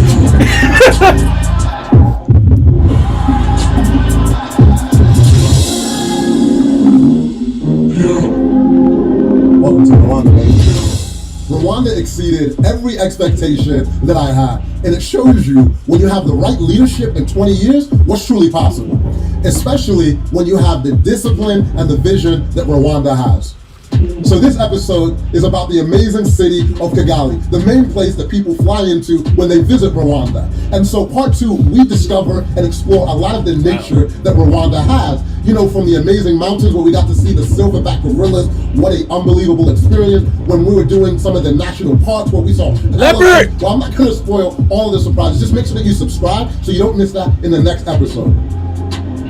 So let's talk about getting to Rwanda. So we had a connecting flight. That was on Qatar Airways. A little bit more on that later. But now let's enjoy my flight on Rwanda Air, which is an amazing airline as well. And they actually just opened up another air. They play to world standards. They did not just say we're going to be the best African airline. They're like, we are playing for world standards, and they actually hit the mark. Just landed in Rwanda.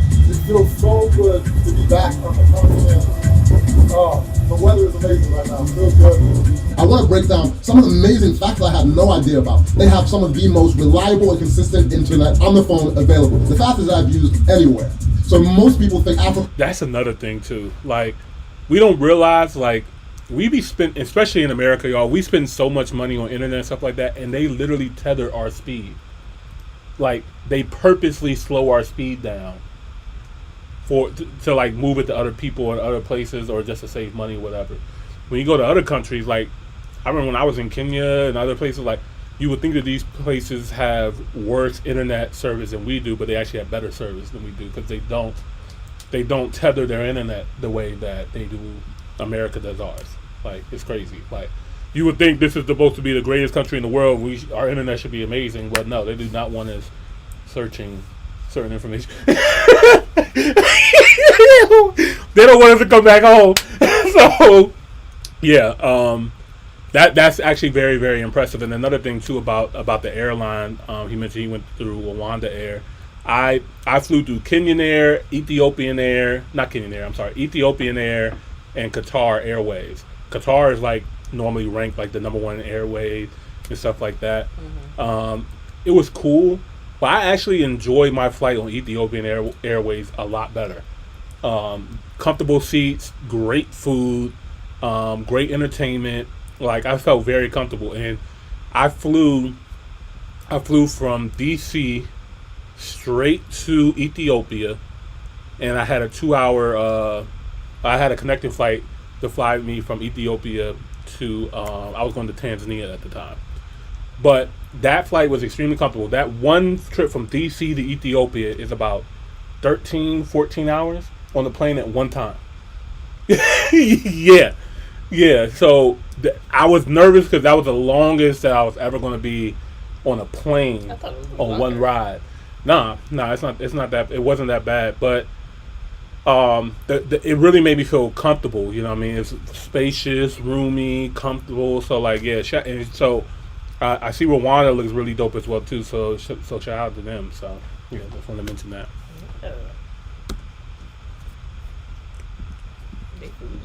It's all hot. That is not the case. This reminded me of Medellin, where it was a city of eternal spring. It was the kind of weather where you actually don't have to think about it. It's just perfect. It's also rated one of the cleanest countries, not just in Africa, but in the world. They don't want to tell us this. Accommodations are a major part of anyone's trip, and I want to give you game if you're spending $50 a night in Kigali, or you might be spending $200 a night, or you might be that big boss and you're spending $2,000 a night. I'm going to show you how you can get down with whatever budget that you have. The Serena brand of hotels have so many hotels all over Africa. This was actually the first 5-star property in Kigali, and you have everything from a regular room all the way up to a presidential. They have the Turkish spa, and so many other things that you can go and enjoy. They do these Sunday brunches that are a complete vibe. So if you want to eat true African food option, this is one of the best places that you can stay and dine at. And they in the best and most luxurious and secure area of Kigali. It's also where I conducted interviews with some of the most respected thought leaders within the country, like Joseph Boroni. He has one of the biggest tour companies in Rwanda. Also, an amazing hotel that you're going to see in our next episode when we go outside of the city. Truly remarkable. Also, Yvonne Makalo, who is CEO of Rwanda Air. Another really inspiring thing is literally 56% CEO positions are women. All the black women that are like running these bomb businesses. Absolutely. CEOs, like big business. Round of applause. Skim by that.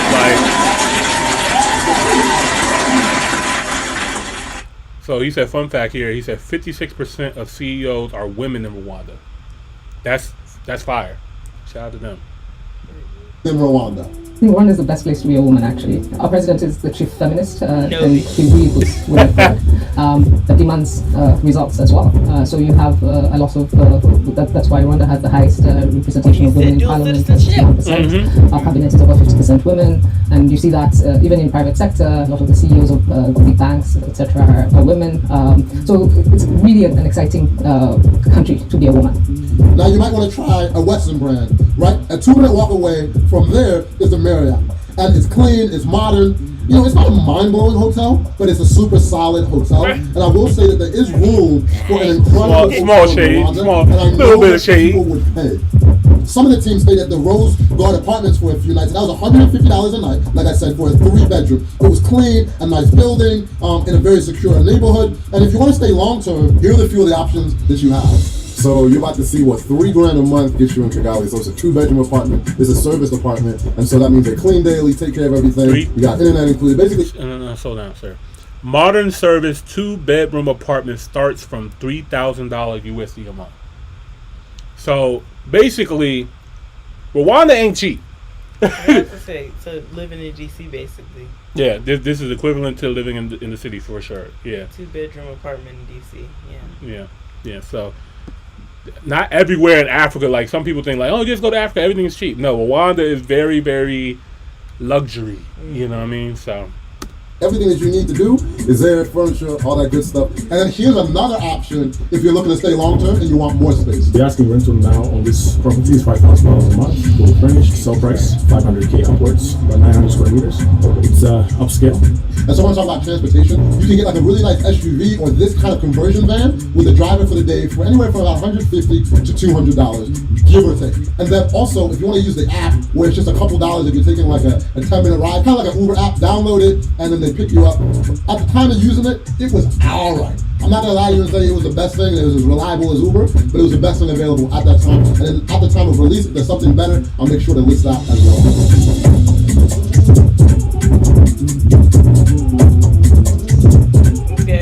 So there's always two sides to the story. Someone can see the exact same thing and have a different story. But then there's a lot of times when people picture Africa, they have a one-sided narrative that Western media often shows. And so in this mini documentary today, I want to show you the other side of Africa, specifically Kigali, Rwanda. For example, when you're walking into a steakhouse here, and you might walk up and they show you the board and you see the different kind of cuts. You're like, oh, do you want the filet mignon? Right? And there's a lot of people, even in the West, that have never had that type of experience. Or walking into another restaurant and you walk in and then you see the chef has literally left the Ritz-Carlton in Philadelphia to have this amazing opportunity in Kigali. And then as I'm literally walking out, I see West Eden leaving, and he's not there to do a safari, he's there to tackle business. If you don't know who West Eden is, look up the Milwaukee Bucks. It's one of those places where you don't have to jump through hoops, you're trying to pay off people to do this. No, it's just a structured place to do business. Rwanda is the second easiest place to do business in Africa, right after Mauritius. Rwanda is the 38th easiest place to do business in the world. So we rank among the top 40 easiest places to do business in the world. It hasn't always been like that. It's been a result of a lot of efforts from the government and the private sector to reform how business is doing and to continuously make it easy and easier to do business. In fact, every year, as part of my performance contract, and I have to sign a performance contract with the president of the country every year. All ministers do that, heads of institutions do that, mayors do that. We have to sign a performance contract, and every year I have to show how the organization that I lead is going to be facilitating businesses to do better, even more. So this trip was a dream come true. And I was invited by the NBA to be a part of the inaugural BAL launch. And that stands for Basketball Africa League. And this event, this spectacle, whatever you want to call it, was so much greater than I could ever imagine. And I remember when Manuel was like, so he is the VP of the BAL, said, yo, brother, this is so much bigger than basketball. This is truly a league about Africa. We're not here to take away. All right, I'm kind of curious right now. This video came out 2 years ago. I want to see. They said there's 12 countries that's participating in right now. I don't know how many is in it now in 2024. Hey, FYI, we're looking at a video giving us all the information on Rwanda right now. They're talking about their new league, BAL, the Basketball African League. Can you let us know how many countries are involved in the BAL league?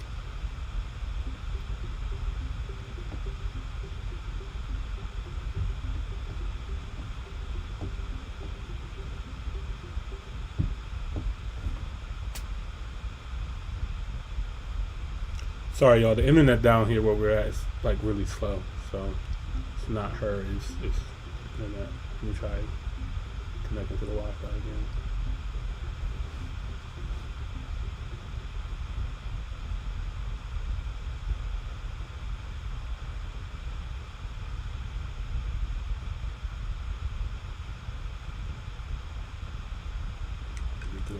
Hey, FYI, we're watching a video on Rwanda right now. They're talking about the BAL, which is the Basketball Africa League. Can you let us know how many countries are involved in the BAL basketball league right now?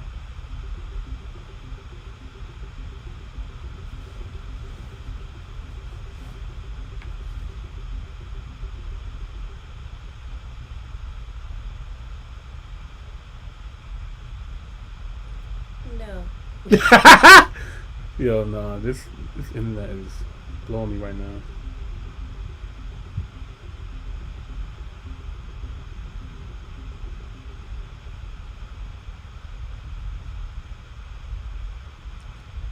Oh well.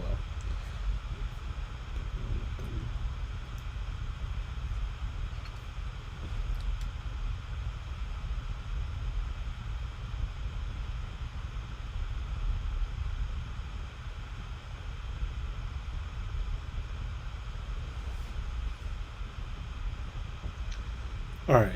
So she said, as of now, the Basketball Africa League features teams from 12 different countries. So it's still 12. I just wanted to double check to see if it's grown anymore or not.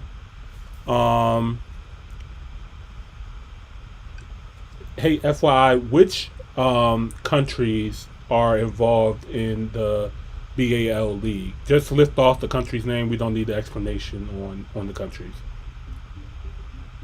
Got it. Here are the countries involved in the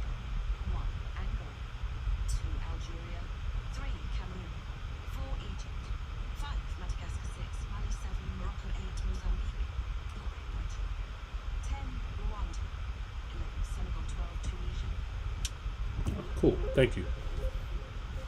All right, cool. Back to the show. Here to add. So we're pulling up to the arena. You can feel the energy. People walking in. So it's the River Hoopers versus the Patriots today. The inaugural game. The BAL does everything world class, like A1. And there was no doubt the reason that they picked Rwanda to launch their $1 billion league. And the stadium is easily one of the best stadiums I've ever been to. I was sharing a suite with my man from Tanzania, Omi Dimpos, and my other guy from Niger, basketball, for one game. And it was a really emotional time, right? Because so many people have been fighting for years for this league to become a reality with basketball without borders, right? And then you got Amadou, you got Manuel, you got Luol, Pops, Benny, Masai, Matumbo. For me, I really just came into the last 3 or 4 years. I've been really on this for over a decade. As many of you know, I'm a big Cole fan. I've been a Cole since he had like 5,000 followers on Twitter. And so, he was playing in the league, and that brought a lot of light to the league as well. Go out. Never mind. Shout out to Cole, number 3 forever. All right. So one thing about that, I can show you better than I can tell you. Passport heavy jersey. Yeah, that's so hard.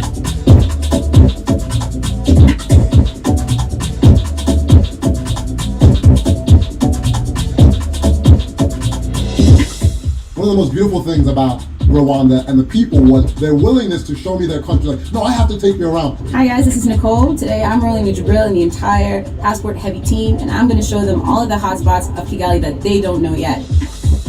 And so for Nicole, she's like, you cannot say that you came to Rwanda without eating at a local spot. And so she took us to one of her favorite spots. And I loved it because there's nothing better than feeling the culture and seeing it's going to be interesting. Like all the glitz and the glamour all the time. And I knew Nicole was a real one, and I could get down with her when she ate with her hands.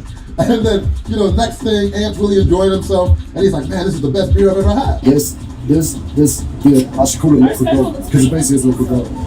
It's called Virunga Gold. It might be the most incredible beer around. Like, I'm a British man, I love my beer. I tried this, and it's different. I love this beer. And one thing I told her is I must get some clothing from Rwanda. She took me to the House of Tayo, where I met this amazing brother, Matthew. Fashion for me is a big form of self-expression, and I think it's the same for many people here based in Kigali. The fashion scene is one that is growing, and I'm happy to be a part of this birth of fashion as an industry. It's a very exciting time for creatives, both in fashion and creatives as a whole in the city. So one of the beautiful things about getting a bespoke suit, any custom work, is you get to have it exactly how you want it. So right now I came back for my fitting, and so I wanted to have it, a little bit tighter.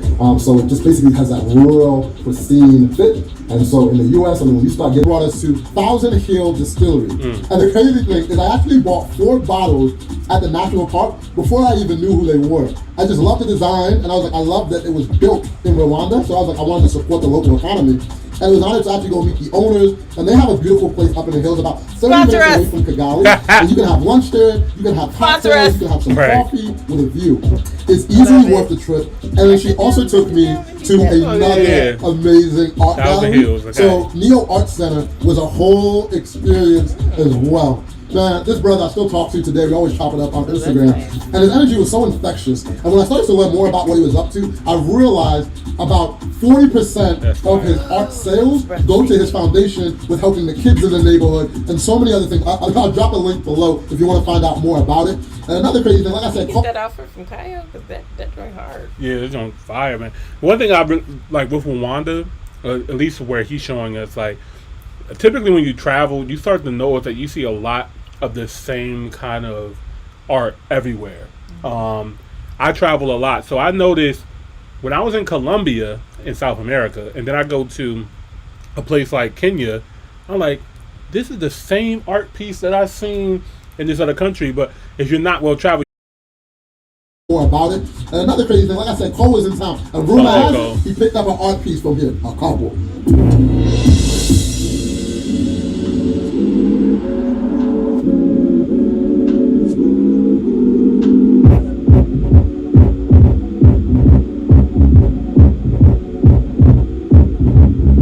So one of my favorite experiences while in Kigali was eating. And I said that word experiences for a reason, because they were that and more. One of the spots, I could definitely feel like I could walk in and see Rihanna. The other spot, I could definitely see Hov and Beyonce sipping a glass of champagne. And I want y'all to guess in the comments which is which. So Inca Steakhouse, the number... Well, actually, Jay-Z does have heritage in Rwanda. So it is that Jay-Z does go to Rwanda. So I don't know why. Maybe that's why he mentioned it. But I feel like one spot I could see Rihanna. Oh yeah. One spot I could see Jay. What does that mean? It means honestly, I would think that they would fancy the same places. They're both billionaires, so I don't know. I don't know what that means. I was just curious. Anybody in the comments got an idea? No. One steakhouse in Rwanda where you drive up in the hills. The entrance sets the mood, and you can tell they care just as much about the food as they do as the aura that they've created. And the beautiful thing about this spot is you could drink a beer or you could pop a $1 bomb and nobody would blink an eye. Both fit the setting. You can get the lamb shank, which is incredible. If you don't know me, you know I like old fashioned and lamb shanks. And you'll never be surprised with anyone that you see there. And I can't say enough about the amazing owner. Thought it was going to be more expensive. And then you can go there for the lunch vibe where it's a little bit more relaxed. Or at dinner time, you go there grown and sexy and it's a whole mood. And then there's Choose Kigali. As soon as you walk through the doors, you literally walk into a art gallery. What the heck? I'm like, what the hell is now this I really place? don't know. And this is where legit billionaires and heavy millionaires come to buy art in Rwanda. It's the number one art gallery in Rwanda. Yeah. I would just say, you know what your budget does, because those art pieces, they start in the 5 figures. Then when you finally reach, I think he's saying like you would see them there, like literally would see them there. No, but he said I would see one in one place and one in the other. I don't know. Either way, both places look really nice. I was just like, yeah. What do you mean by that? Yeah. I don't know. You realize how intimate it is. And I decided to host actually a couple dinners there, and it's really the details that matter here. You got Chef Billy that is creating these amazing dishes, which he actually switches up every single day. And so not only do they look like art, but they taste exquisite as well. I also got to talk about the genius behind this whole project, Emmanuel and his brothers. He is an artist in every sense of the word. Choose Kigali is about experientials, it's about art, it's about the moving future for Rwanda, basically. And a lot of times when people are dining here, they rent out the whole place because it's intimate. So I know the NBA has rented out a few times. Pretty much diplomatic people, presidents, rich families, or people have brunches there, and a few nights a week they open it up for the general public where you can have a reservation.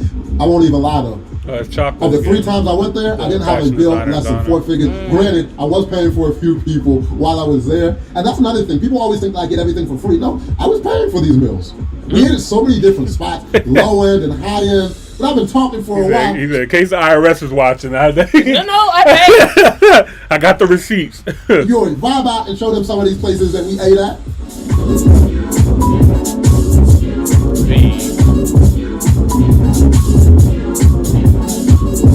Oh my God! Oh no! One more time for that mac and cheese. Well, I thought it looked like mac and cheese. What is that? Damn sure ain't Yo, my American brain. Trying to figure out what the hell you was talking about. It looked like mac and cheese and yams for a minute. I don't know. Capers. Yeah, look good. Plantains.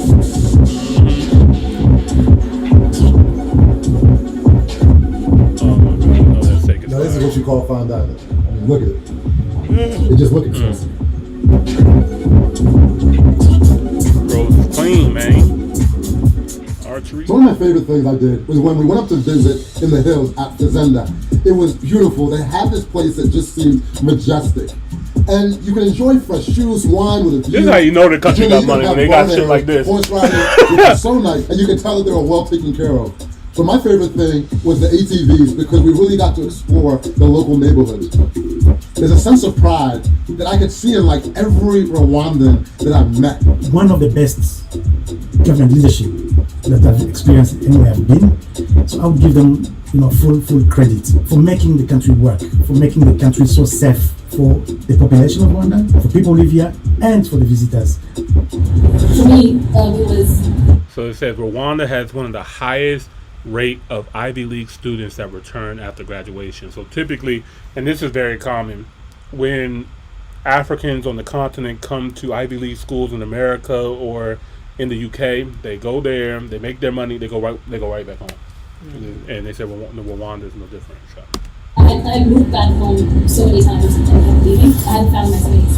So I first came back because I was a lawyer. So I first came back and worked in the justice system for a while. And then moved away again, but came back moved time ago. So when we were here, in 2010 when we started talking about how we didn't see a lot of quality content in the country, visually and even written quality content. And we just joined the East African community. So we were like, listen, we have Kenya and Uganda here now, we need to step up our game. The conclusion was we wanted to create an entity, we didn't know what it was, but that changed what the world sees when they Google Rwanda.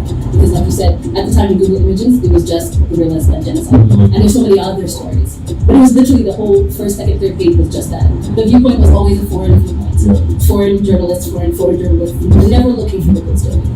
Because all right, so I'm curious to know, because they say like Rwanda is like a huge success story from what it was originally known as. So I want to know more about the genocide that happened in Rwanda. So I'm gonna ask the AI real quick. Hey, FYI, can you give us a brief summary on what happened in Rwanda, the Rwanda genocide? Can you tell us a little bit about that in about 2 paragraphs? What happened with the Rwanda genocide?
Can you also tell us real quickly, in 1 paragraph or shorter, how was Rwanda able to become the cleanest, the safest country in Africa after this horrific event? Like, what was it exactly about Rwanda that they were able to make a difference and change?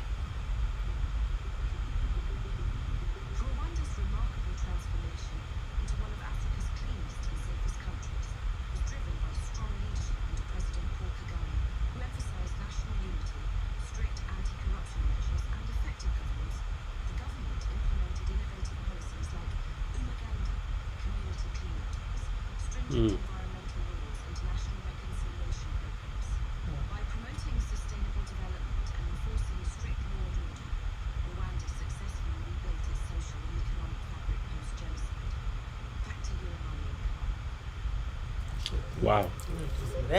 Man, that is an example of just what good leadership can do. You know what I mean? From a country that witnessed 800,000 people just gone, the amount of trauma and just devastation that the surviving people had to deal with, for them to make this change is incredible. So, yeah, good leadership is so important in countries. So, shout out to Rwanda, man, for just creating such a beautiful, amazing country. So, all right, let's get back to the video. Story itself is the sad stories and the tragedy. So there was so much that kind of compelled us, but we didn't know what to turn that into. But that's what made me want to stay. Because I said, okay, now I see what I'm supposed to do here. I'm supposed to tell these stories, or at least create a team that can tell these stories, or something like that. Sagara, team is Sagara, team is Sagara. That's where we are right now. We're about to do a mural. Big part of Rwandan culture is milk.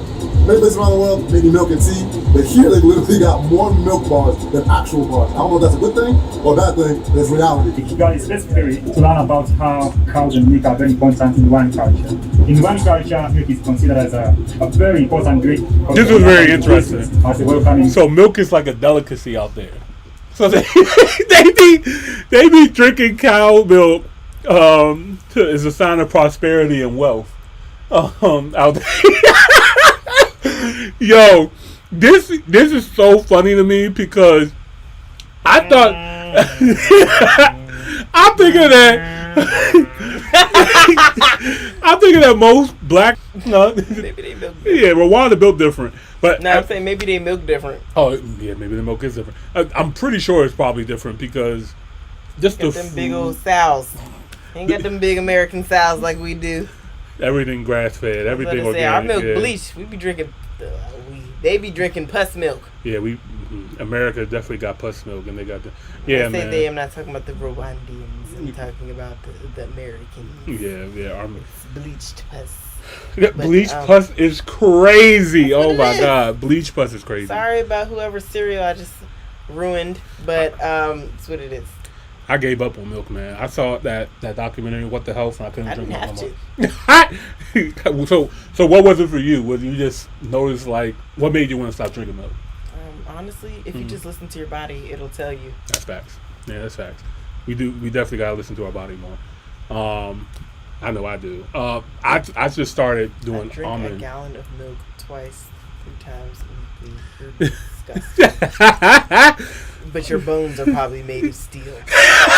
That bullshit they sold us like Milk Bill Strong Bone. That's a B. Cheesecake. Okay, all right. Cheesecake Factory.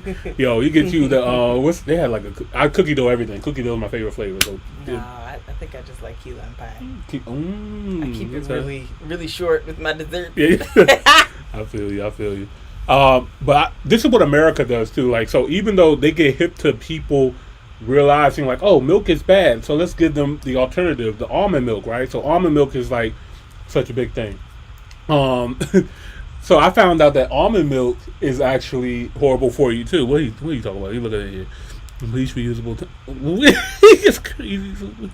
What is Lovecraft is crazy in the comments, man. You is wild. You a wild boy, bruh. You a wild boy. I don't know what you're getting at. Let it pass. But what America does, so they give us almond milk, but when you look at the ingredients of the almond milk here, it's fucking trash. Like, it's not actually. She's so caught up in the comments. You good? Yeah. Go ahead, Carmen. But yeah, you notice like even the almond milk is trash here too. Oh yeah. Yeah, the almond milk is fucked I don't up. even fuck around with milk, period. Yeah. I feel my bones work pretty easily. I am not gonna lie, but yeah. But like the real almond milk, the stuff that's just like almond and water or whatever, like real almond milk is, it costs like $5. Like bulk milk is like so expensive, but it's so little. You know what I mean? But yeah, anyway. I make my own milk. That's the. I'm gonna be honest, and honestly, that's the other thing too. Like milk is only designed to like grow the adolescents, like the infants and stuff like that. Like even mammals, like when you look at dogs, like they get their milk to their young so they can help grow up and build. But like after they become an adult, they don't drink milk no more. Who was the fucking guy to be like, put that on some wheat and sugar? Oh like, my God. Yeah, man. Put that on some cereal. That tastes pretty good. Fact. Matter of fact, churn that up and make it into a dessert. Right. Yeah, coconut water and coconut milk is very good. Absolutely. Like now, I like that. Yeah, I like that. That's the only milk I fuck around with. Because it's not actually even real milk. It's just literally just blended up coconut meat, and they call it coconut milk. But I love coconut water. I drink coconuts whenever I go out the country. You call it coconut meat. It's crazy. Yeah, it's wild. But I would have gave it a different name. But that sounds crazy too. All right. Let's get back into it. Let's get back to this milk. Our milk doesn't even look like that. That milk look all healthy and rich. Right. Look at him. Look at that. You know your boy got to stay fresh every city he goes. About to get my haircut, so I had a haircut twice while I've been here. And haircut is only $2 for hair and beard. What the value at? There's no with my boy. Repeat that. He ain't say 2. Repeat that, sir. I don't even trust that. Ain't no way. 10 just because. Ain't no way. You know your boy got to stay fresh every city he goes. About to get my haircut, so I had a haircut twice while I've been here. And haircut is only $2 for hair and beard. $2 for hair and beard is insane. Insane. I'm at it. You know how much money I would say? I spend $50 for my freaking haircut every 2 weeks. $50. And you saying it's $2 is insane, bro. $50? $50, man. What the value? Shout out to my brother Jordy Cuts. Oh, man, I gotta go see with my boy. There's so many more amazing facts. Let me just leave you with this next one. Is the new airport that is coming to town. It's a $1.5 billion airport. Oh, wow. And the country is super excited about it. Not just the country, but so many nations around the world, because this is likely going to be the new hub of East Africa. So I'm currently living in Bali, Indonesia. Highly recommended as well. I love this show. But when going to Rwanda, the best flight was to Bali. No extradite. It's definitely a country that has no extradition. But also, what I hear with Bali is that they have really good internet. It's very affordable. Okay. So like a lot of people who work remotely would leave and live in Bali because it's cheap, peaceful, and stuff like that. A great place to work remotely. So yeah, I know some people that live in Bali. I don't think they committed any crimes, but. I didn't ask no questions. Thank you for the disclaimer. They're good names. All right, so shout out to them, man. Stopped in Dubai, flowing on Qatar Airways, and then taking a direct flight from Dubai to Kigali, Rwanda. So that's exactly what we did. So Qatar Airways arguably has the best business class in the entire world. Better than a lot of first class experiences that I've had. Probably the best flying experience of my life, because I got to fly with my entire squad, and I saw how their eyes open when flying business class. Because once you start flying business, there's no way that you want to go to the back of the plane. And I don't say that in an egotistical way. It's just that your mind starts expanding. What do I got to do to keep experiencing these type of things? And so when you get on, it's the service, right? When you're checking in, everyone is so friendly. The lines are short, so you don't have to get to the airport, the recommended 2 hours before. And then when you're passing and you're waiting for your flight, you get to wait in these lounges that seem something out of a movie. They literally have lamb shank behind. You can get massages, all different types of things before you're waiting for your flight. Now let's talk about when you actually. Yeah, that's the thing when it comes to first class. And then the other part he didn't mention too is the networking opportunity as well. There, like, because this is where like all the wealthy people and stuff like that, they want to know what you do, and you know what I mean, because they know everybody that makes it here. You got to be doing something or know somebody or whatever the case is. So this is a really great place to network and meet people. There's a lot of stories of people meeting people or businesses happening because they met in first class lounges somewhere or something like that. So yeah. Get on your Qatar flight. The experience is like nothing else on earth. From the lay flat seats to the food, first to the class one day. restrooms, to the flight attendants. They're always smiling. If you want a full can of Coke, they're gonna give you a full can of Coke. There's none of these little mini can of Coke, right? Like everything is amazing. We literally had an 8-hour flight. And I was like, yo, I'm not ready to get off. I could have easily done another 5 hours. That's how magical that experience was. And I'm aware not everyone has the budget to fly business. I've flown more economy in my life than business, but in the more recent years, my businesses have started to take off and I get to indulge in things like this. And I also use my business card, my Amex, and so I get to use points towards flights, so it's been easier than ever. I'm actually have a whole new channel where we break down flights, hotel reviews, flight reviews, credit card hacking, and how you can fly easier and make the most of your money.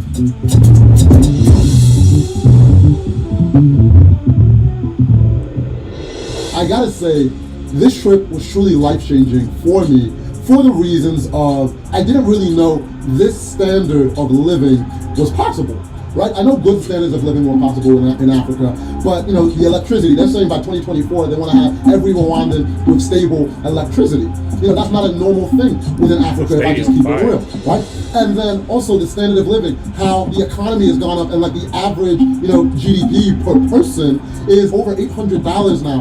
How organized the country is, how safe, how clean it is. It's just giving me so much inspiration for other nations once the leadership steps up in these places. But I just want to say thank you so much I'm so excited to come back to Rwanda, and I got to give a big shout out to the BAL for inviting us. We had an incredible time.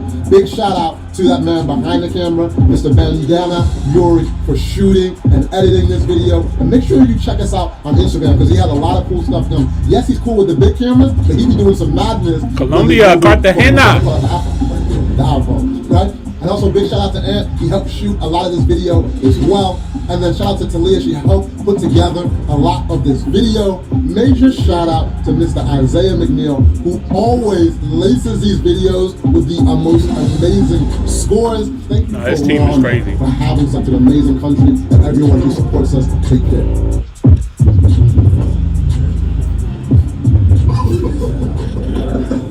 Oh damn! What the heck?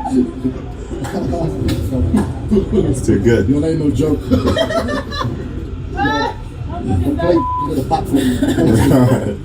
I'm meant to do backflips, not plates. How's he?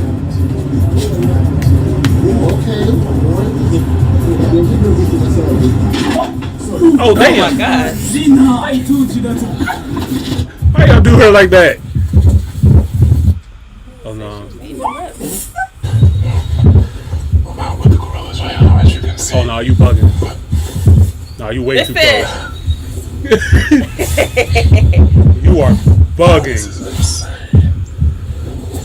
You are bugging being that close to them like that. Hell nah. All right, round of applause. Round of applause.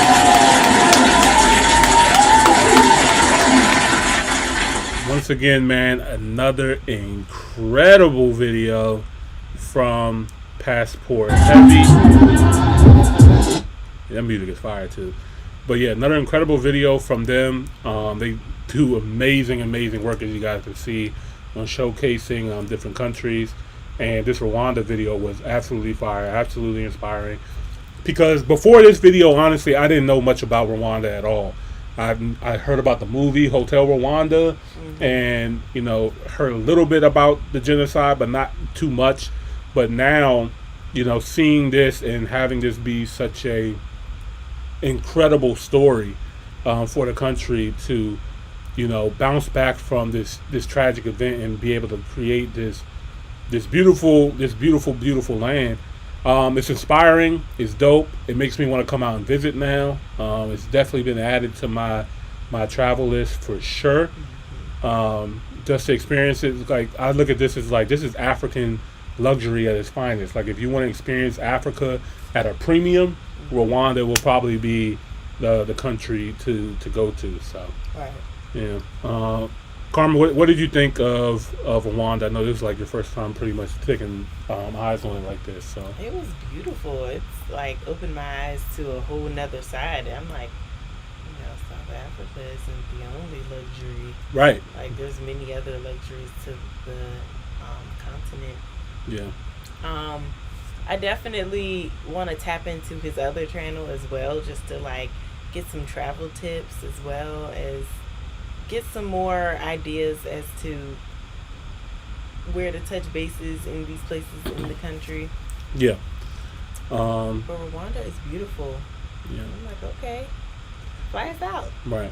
And I got you with that too. Like when it comes to like credit card churning, credit card points, and like how to fly for free and then earn free first class. Because basically, once you fly enough, you can earn that. Yeah, you can earn it. You don't have to spend money to go to first class. Like a lot of people that are in first class, they don't actually spend in first class. There's a lot of little hacks. Points. Yeah, you can get them off of travel points. Even just like certain code words. Like if you're flying to like say Qatar Airways and you're flying somewhere and say that you pay for a business ticket, and you can go up to the counter and just see if there's a first class seat available, and then they can give it to you for a discounted price to upgrade. Or like he said he had the Amex Platinum as well too. So like just by having certain cards, you get certain privileges just by having that card, and that goes for not just flights but hotels as well too. You can go there; they'll upgrade your suite and stuff like that just by having that card, that card on hand and stuff like that. So there's a lot of ways that you can travel hack, but this is really for the people that travel a lot. And clearly, him and his team, they travel a lot. So he accrues a lot of points from doing his videos and stuff like that as well too. Just So another thing is that like I'm so like I love that women, a lot of the country, CEOs in the country are women, right? And I'm interested to see what their homes look like. The price points, especially because they do have the dual citizenships. Yeah. So I'm looking forward to learning more about Rwanda. That is a great point, actually, Carmen. So what we'll do is like next week or something like that, I'll look for some Rwandan homes to actually look for. If you guys know of any like really good videos of like some Rwandan houses and stuff like that, how people live like out there, we definitely want to tap in and see what that looks like. So please put in the comments if you guys know of any YouTube videos for us to react to and look for in that. Greatly appreciate that. But yeah. Shout out to y'all in the comments there. All right. Let's see. I think we got time for one more short one. Let's see.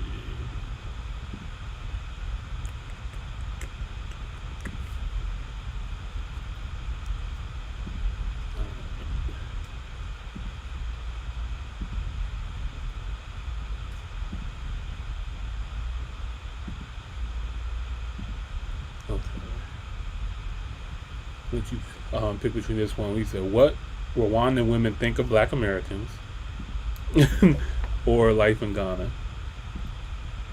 That one. This one. Okay. All right, guys. We're still in Rwanda. I was gonna say we might as well close it out in Rwanda. Exactly. Yeah. So we just seen Passport Heavy's video on Rwanda. It was really inspiring. Now we're gonna go to the ground a little bit. This is from a channel called Willy Fungo. I'm not too familiar with his channel or what kind of videos that he makes, but this looks like a street video of him asking Rwandan women what do they think about Black Americans. So this is going to be very interesting. Yeah, I'm like, yeah. This could go really bad or really good or maybe neutral. I don't know where this is going to go. I have no clue either. This is going to be very looking interesting. At their facial expressions, I have no clue. Right, like this. The first second on here is like I don't know what to expect.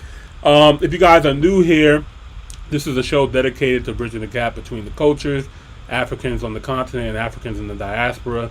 We want to come together, have live conversations and stuff like that. Tune into our live show every Monday evening. Hit that notification bell. But yeah, let's get into it. This is Willy Fungo with what Rwandan women think of Black Americans. If you guys are new here, don't forget to like the video, subscribe to the channel. Greatly appreciate it. And let's dive in. They don't like other black people in our country, like Africa. In this video, hold on, what? What? What the fuck? Run that back, Turbo. Not grandma. They don't like I said Turbo. Other black people in our country, like Africa. In this video, we will ask Rwandan women what they... I'm going to say this. No, I love you all.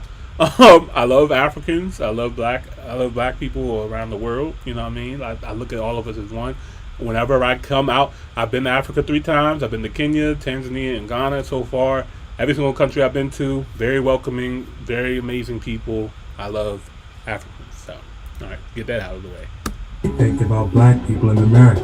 Make sure to like the video and subscribe to the channel. If you want help moving, he said our comments say he thought that she was about to freestyle. Links are in the description.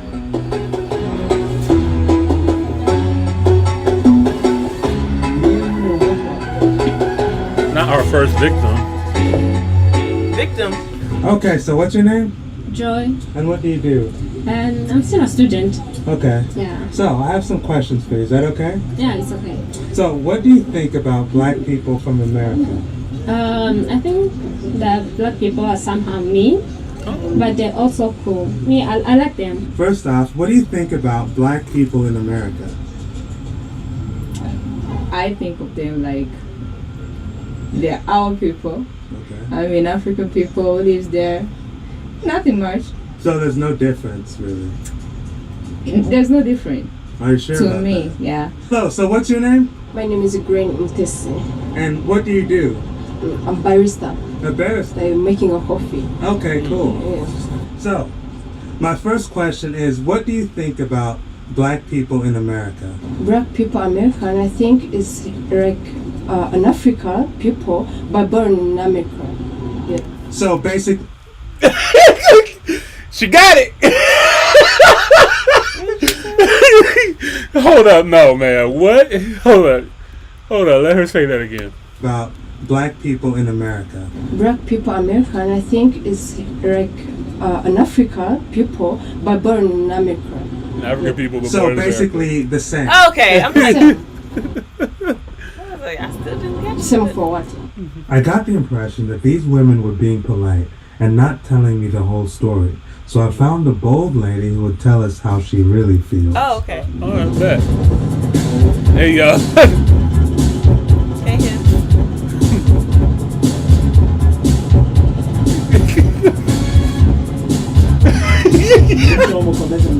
Give me a little bit of peace and stuff. Alright, so what's your name? Hazel. And what do you do? What?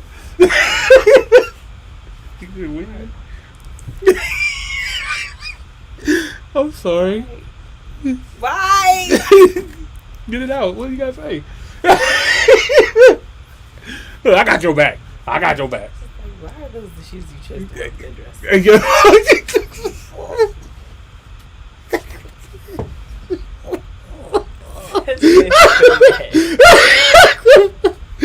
Okay. Lady, nice earrings, nice purse, and then what? Like, Okay. what's going? Okay, whatever. It's just like sandals. Oh man. Sandals. Oh no, it might be cold out there. All right, let's get to it. No, I'm studying. You study? Yeah. Okay. Where are you running? So I wanted to ask Why are you a running? few questions about what do you think about black people in America? Black people in American think of, I think black people American, they don't like other black people in our country, like African. Okay, Yeah. it's true. There's many black Americans who think that Africans are. Of course, they're black American. They are shy. They don't understand our culture. Yeah. So you don't like black Americans? Yeah, I don't like black American. Okay. I don't like your shoes. All right. All right, we're going to break this down too. I don't know. Should I interrupt her now or let her get her shit off? And then I'll let her get her shit off, and then I'll reply back to this. We'll both reply back. All right, yeah, I'll let her get her shit off. Let's go. But do you know any of them in real life? What? Do you Of course know not. many black Americans in real life? Like, have you met many? Yeah. You have. Okay. Yeah, I have many. Yeah, don't say friends, bitch. Okay, so you've met them and you don't like them. No, I don't like their culture because Okay. they're shit. When you say they're shit, what do you mean by that? Have you met many? No, bring her ass back. Bring her ass back here. Where you going? At least she could wear sandals. Hey, yeah. Walking around with no ones. All right, let me break this down for y'all real quick. There is. There's a lot to say about someone who decides to wear Jordans and dresses. That's the start. That's Listen. one. Two, what about our culture? Because, you know what? You go ahead. Okay. 'Cause So she just said a whole bunch of nothing. she did say a bunch of nothing. She did say that she knows some black Americans and she feels like that we don't like them. So she might have had that personal experience of her being made fun of or people being mean to her. It's not like people in America are just mean to be mean. It's just like we're kind of just brought up to have really tough skin, like even like within our own neighborhood and culture, stuff like that. These first two ladies, it seemed like so sweet. And I was Yeah. I don't know if you would have asked us the same questions if we would have came about it that nicely. It would have just probably been like, we would have cracked a joke. I don't Right. know. I know some people that watch our program too think that we like clown people or judge people, stuff like that. No, like some people, but you know, I mean, a lot of you guys get it. A lot of you guys know that we're entertaining. You know, I mean, we like to laugh, have a good time, but it's never like intentionally being disrespectful. We both really respect you all's culture. We're trying to learn you all's culture. So when we're making videos like this and doing this, we want to read the comments, read the live chat, let us know what's going on out there so we can actually understand, so we can bridge this gap together. Now, I will say this. I know a lot of Africans that live in America, even in my parents, knowing Africans that come over here. Africans, when they come to America, tell us that they were told not to interact with black Americans, right? They were told that black Americans were lazy, they were ghetto, they were ratchet.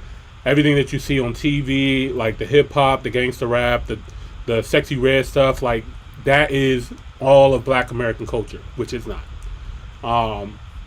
There's another side of our culture too. We're not a monolith. There's a lot of different things that black people have created culture in America. You know what I mean? It's not just hip hop. It's more than that. But because Africans kind of came here and kind of disassociated with being black or just being different, we just them niggas over there. Yeah, so like it's like okay, you guys don't want to be around us, whatever. Cool, we just won't be around it. Now I feel like that is all changing now because more of us are getting educated on African culture, and more of you all are being educated on Black American culture. Mm-hmm. Why we are this way? Why the ghettos exist, why the projects exist, why hip hop exists. If you look at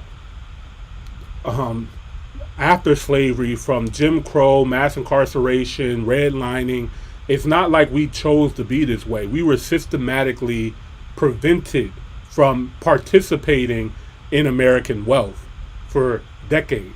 So even when we tried, like Carmen mentioned this a lot of times too, like they will burn our towns and cities down. If you just look up Greenwood, Rosewood, Randallstown, there's so many like prominent black areas in America that were doing well, and then a race riot happened or a great fire happened, and we had to start over from scratch multiple times. And then on top of that, redlining is really the big thing, because that's the housing market in America is a cornerstone of wealth in America. So the fact that they systematically prevented black Americans from participating in purchasing properties and homes to appreciate value, we were not allowed a part of the American dream and American wealth. It's only until recently, I mean, there was a bank, Wells Fargo, like last year, just lost, like there's banks that just had to pay out for redlining or charging higher interest rates just because you're black, even though you have a better credit score or more money than your white counterparts. They were still charging us more just because we're black. So there's a lot of things that prevented us and from participating, and that's why you have this anger. This is why you have a lot of people who are ignorant as well too, who just don't know how the American economy works. Like a lot of us will be first or second generation people going to school or getting stuff like that because we weren't able to go. I'm teaching my family how to build credit and stuff like that. You know what I mean? They should be teaching me, but I end up teaching my elders. You know what I mean? Because this is something that's not taught in the public school system. Who's going to tell these people? You know what I mean? They're in school learning about, you know, geometry and chemistry and stuff like that. Nobody's telling them how to buy houses. Nobody's telling them about taxes. Nobody's telling them about credit. The only way to find out this information is you have to go out and get it. And the internet just became a thing. So that's why we're just now participating like, oh shit, this is how you do all this stuff? Well, guess what? They known this for 100 years. So we're 100 years behind. We're just now getting to the race. So this is so much that goes into what happened to black Americans and why we are this way. And the propaganda as well too, like feeding you guys like all we are is, you know, Sexy Red or Lil Baby. No, we are much more than that. the wealthiest black man in America. His name is Robert S. Smith. Nobody knows who that man is. You know, the Don Peoples is the number one black developer in the country. Nobody knows who that is. People like that, they don't get as much shine as they should. People are just overshadowed by the agenda, which is doing its job. But we're trying to change that. We want to learn from you guys. We want you guys to learn from us. We want to come together. And I know I rambled a lot, but I had, Get your shit off. I had to get my shit off. I said I was going to let her get her shit off. I just got, you know what I mean? But, to that sister over there. I'm getting no ass. Right, look. I want to hear what else she got to say. I'm getting no ass. Right, listen. With her motherfucking, with her. Yeah, I'm going to read the comments. Neverland shoes. Exactly. Yo, funny. Mississippi, New Haven, Mississippi, Jackson, Mississippi, Memphis, Tennessee, Tulsa, Oklahoma, Louisiana were bombed. Yeah, like there's many black towns that get that. And he said, shout out to him. He said, I understand you guys. I'm used to the American humor being in South Africa, and yes, the music videos and movies gave us a different image of African Americans. Exactly. Like, and to me, like, I understand that too. So when I go to Africa, I actually go, guys. When I go to Africa, and I understand that most of black people that they see are entertainers or athletes, and then here I come. I'm just a guy that I'm in tech. You know what I mean? Like, I'm not an entertainer or an athlete, but I still have money. So like I can go out and I'm like niggas in tech. Yeah, you know what I mean? But like this, but people when you have a European come or a Chinese person comes, you don't automatically think they're just one thing. They just think like, oh, you know what I mean? They're just that. They could be multifaceted. They can be multifaceted, and so can we. Like, it's just now we're getting not just niggas. Right. We're now just being a part of the game. But I appreciate you. Yeah, like I know our humor can come off as rough or rude or stuff like that. I try to fix it, but that's just part of us too. You know what I mean? Like it's never meant to personally offend.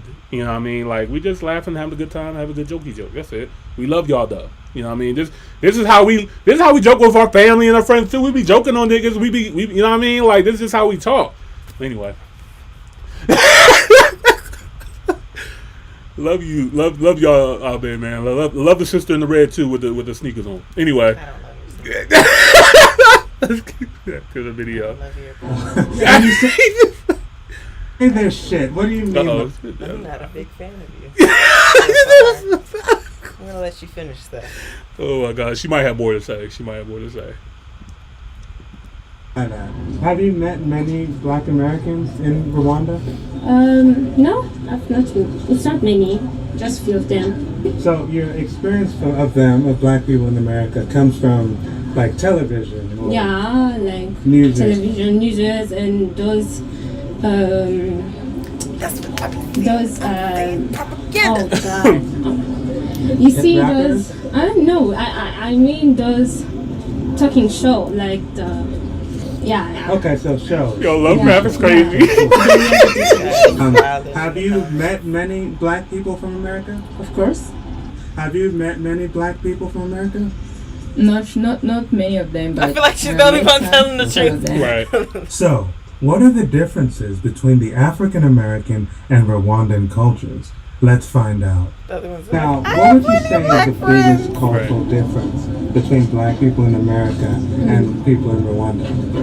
Oh, Black people in America, I can say that Black Americans, they are open. More open-minded. Yeah, and they talk whatever they think. Okay, but in like the sweetest lady in the world. People they just cool down. They don't talk anything or say what they think. To you. Black American, let me listen closely. Their people their girls are just for their what sex. Everywhere, okay, so Rwandan women, you hide it. Yeah. Okay. No PDA? They act. No public display of affection? Okay, all right. Look, I don't just be going up grabbing women and trying to kiss them. That's wild. That's weird behavior. That does not happen out here like that. Nah, that's crazy. Would she prefer that somebody like? Let me stop. I can keep it going. She wild. More confident, you know. Yeah. So swag. It's swags and whatever, you know. They dress better. They don't dress better because Okay, we so how do also they dress dress? better. Okay. So how do We they dress dress? the Not too same. much, girl. It's not the same. I like This your is different. outfit. 21st century, so we all know what to do. Internet. Yeah. So maybe we copy, but okay, we so all- people from Rwanda are inspired. She by said we know what to do now. Yeah. Not too much. Okay, so you I'll give her look that. at what they Okay. do, and you like it, and you try and imitate it. For sure. Okay, cool.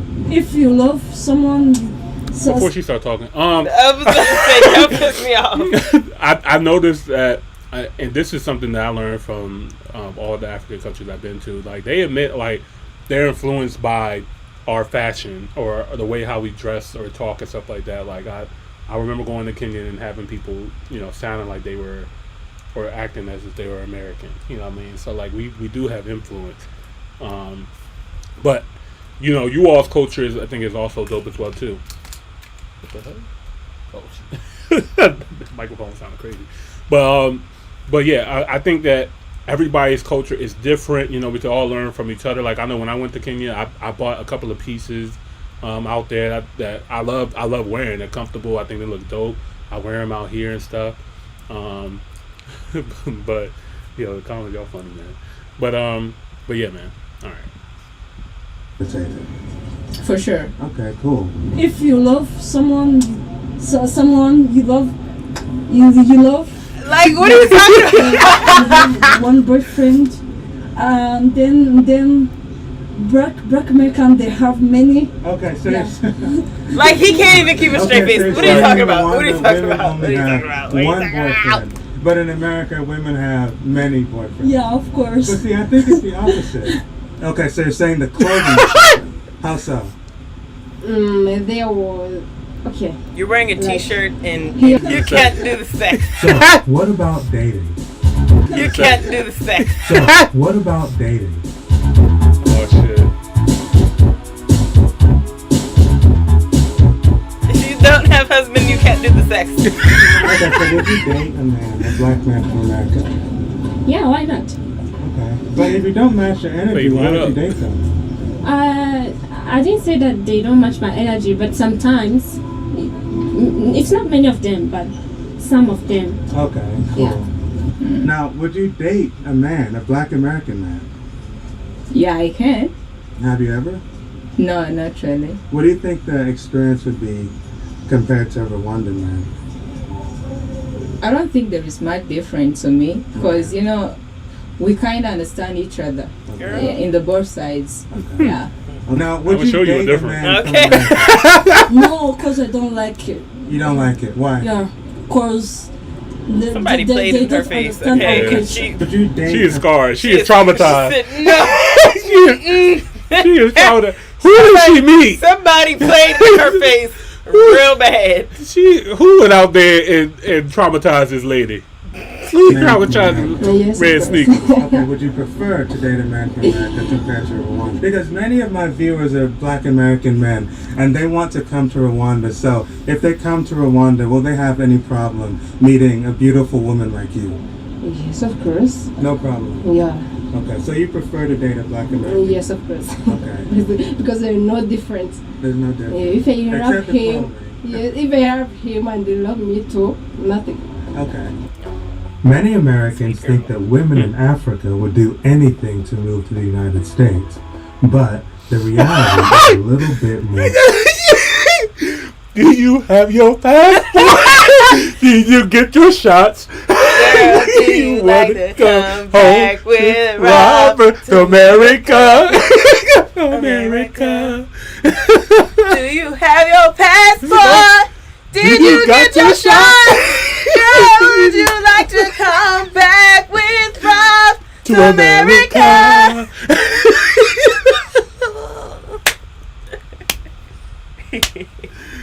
Slaps knee. That is fun knee. Hearing stuff on social media, seeing stuff, I think like they don't take us as like they don't take us like others.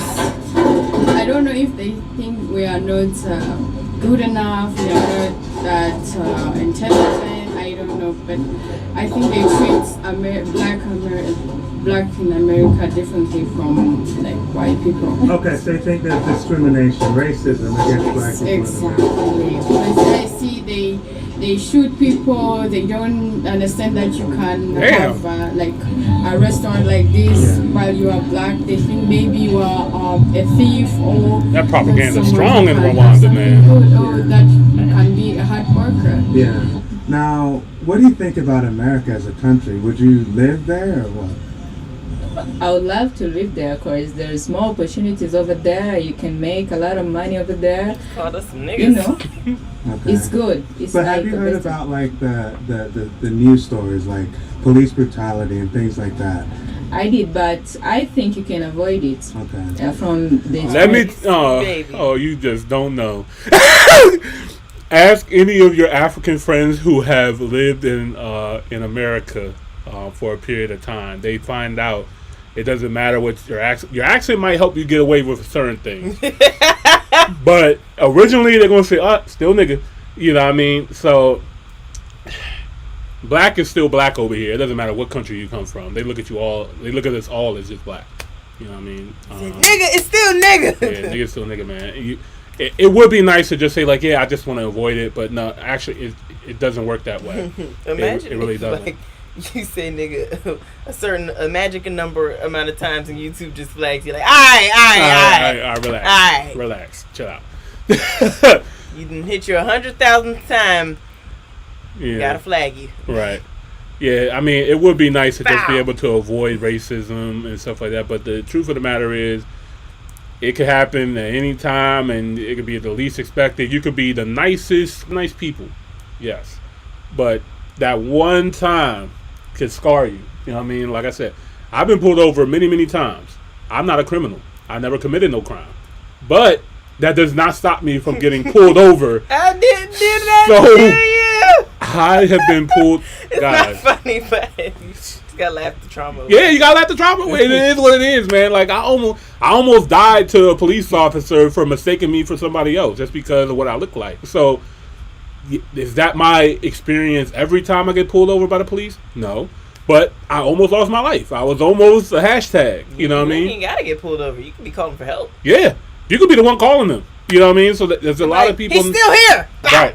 There's a lot of people in our community that are afraid to call the police because they don't know what will happen when you get that police officer call. You don't know who he was on. You know what I mean? Like that situation I was telling you about with the people that was in my house, and I had to call them. Like I was trying to resolve the issue by myself because I don't know. Hey, come on. Yeah, I was like, I'm trying to help you out, but when they get here, I don't know what they're gonna do. You know what I mean? So they'll be upstairs. They down there. Yeah, but it worked out for me. Hey, Copper. Hey, Copper. They're Yeah. down there. I can't come downstairs. Right. Oh, that's terrible. She said, I think you can avoid it. Yeah, that's cute. She's just like she looks like a white. We did too. Tell a white supremacist colonizer, "What's up, my nigga?" Yeah, that might not end well for you, but yeah, that it. We'll move on. I understand. I understand. So the people who talked about it. Okay, so Rwandans who live in America can tell you about it. Yeah, they can tell like you if you try to avoid it, it's fine. Yeah, you can do whatever you want. Okay, cool. Whatever. Would you ever move to America? Yes. Okay, what do you think about the country? Like, I will For a passport, bro, you look for a girl that don't want to stay in America. That's like a little tip for you. You take that. If a girl that's like, oh my god, yeah, I would love to come over to your country. I want to be, I would love to be. I'll be a great wife to you and take care of them. No. Yeah. She gonna take that green card. She gonna go find me somewhere. Go ahead and find a girl that don't want to come to America like that. Okay, that's your tip for the day. All right. Oh my god, dog. Yeah. So knowing all that, would you ever move to America? No, never. No, never. Okay. Like, I can go there just to visit, but never. I can never. That's another one. Think of going to live there. Okay. Yeah. So you prefer to live in Rwanda? I prefer to live here, like where when you are poor it's fine, when you are black it's fine, when you are white it's fine. Yeah. So I prefer to live in a country that you feel like you are equal, like you have the rights like others. Okay. Yeah. Thank you. I can go to America just to visit, or maybe to have some medical. You guys are running into when I'm sick, I can go there. But for the healthcare, exactly. So I can never go to live there. Okay, thank you for answering my question. Thank you. You said healthcare? Is that what she said? I think they might have free healthcare there. Thanks for watching. If you want more content like this, make sure you like and subscribe to the channel. I'll see. All right, give a round of applause. Yeah.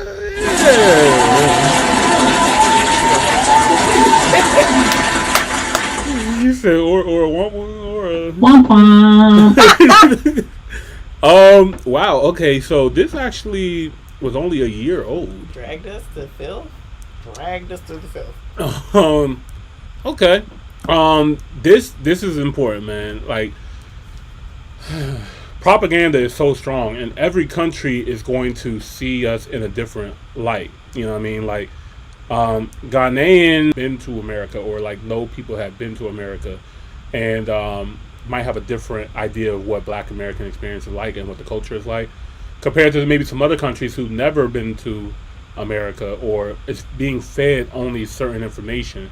If she thinks that all Black Americans are just rappers and ball players and stuff like that, then yeah, I get where she's coming from. Raps in the world. But that's what they see of us, because that's the only thing that they see of us. You know what I mean? Because this is the other problem too. We don't travel enough. We don't travel back to Africa damn sure enough. Like I think it's like less than 5% of Black Americans actually hold a passport. Matter of fact, FYI. I want to talk to AI real quick. Hey, FYI, we just watched a video on Rwandans and what they thought of Black Americans. I had a quick question for you. Do you know what's the percentage of African Americans in America that hold a U.S. passport?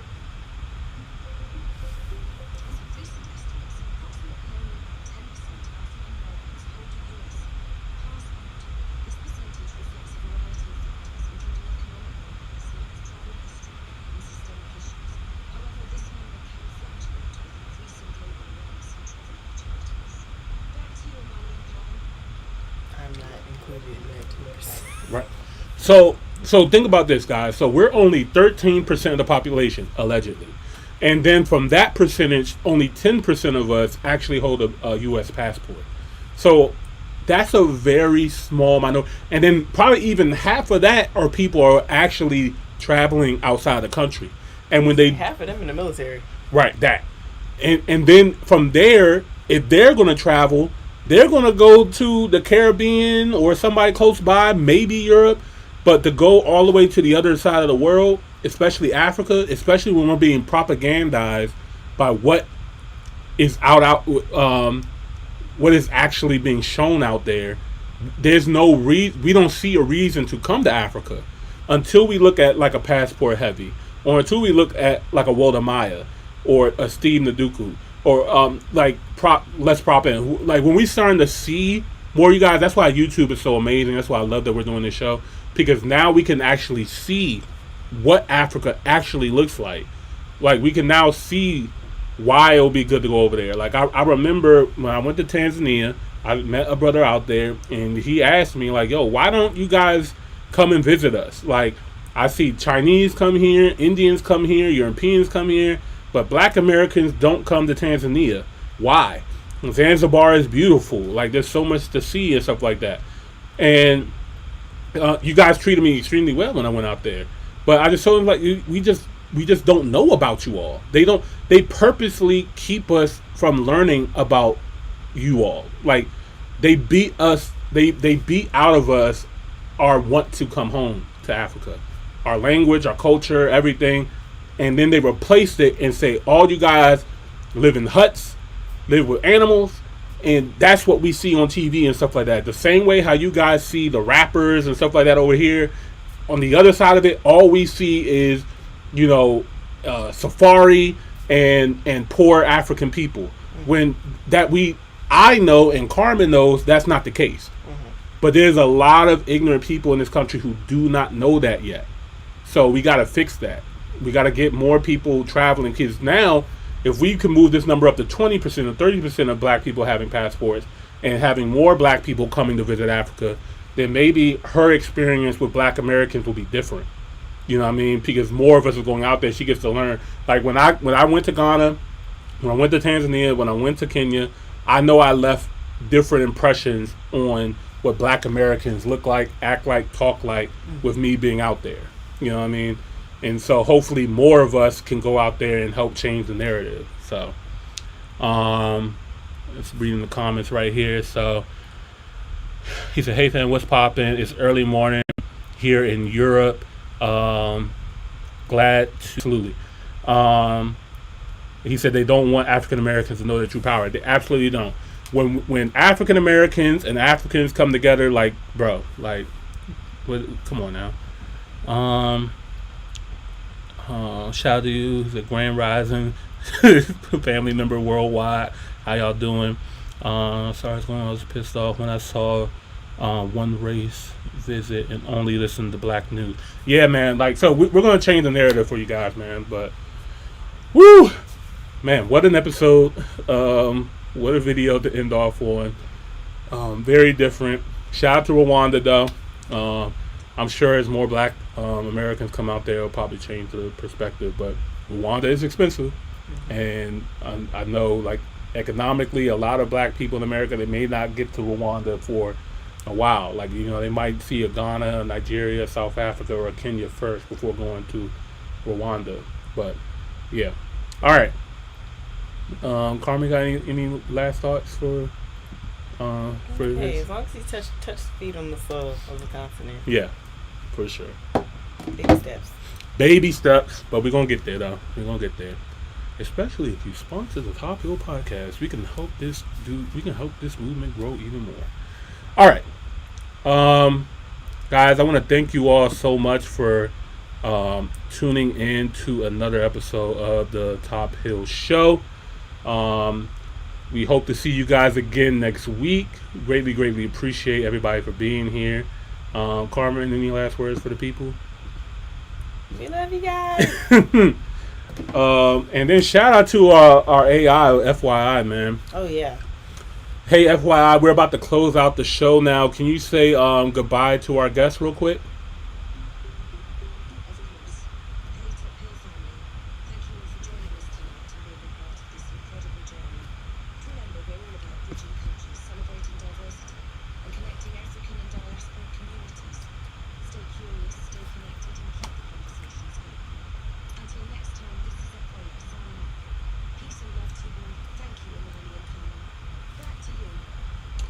All right, guys, we out. Let's get it. Hold on. Run my man back. Hey.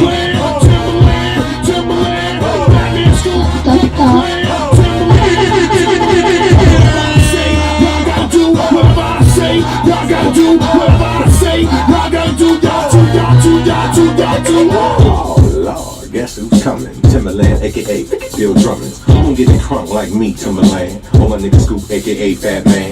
He guaranteed to make the party people bounce. Fella say, oh, girl say, ah. Looking at the cornrows up in the club. Girl, don't be bashful, girl, back it up. Throw it, girl, like it's potent, man. Shake that ass as fast as you can. White girl, shake it like he running from a suntan. My dog, grip it, grab it like it was a soda can. What you talking about, holding back? Better get on the dance floor, drop it like it was a Cadillac. What you talking about, cutting the slack? Girl, you better bend that back. Where my girls roll deep in the club. Can't wait to hit the button, get that done. My dogs got more than 100 bucks. Can't wait to freak one of the big old bugs. Before we start to turn it out, you must learn to crump out. Before we start to turn it out, you must first begin to breathe in, breathe out, breathe in, breathe out, breathe in, breathe out. Now drop, now drop, now drop, now drop. Breathe in, breathe out, breathe in, breathe out, breathe in, breathe out. Now drop, now drop, now drop, now drop. If you got the fattest ass on the block, now drop.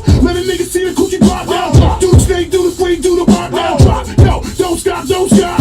We're high, down south, now drop. Waistline. Rest in peace. One time, all in together now. Drop. Yo, don't stop, don't stop. Get your freak on, the club beat on. We put the album out, niggas got their leak on. We go live every Monday, 8 p.m. Eastern Standard Time. Shorty rockin' Donna, she was pushing, poppin', red bone with a flop. She was stopping and dropping, Make sure you hit the notification bell so that way you always know when we go live.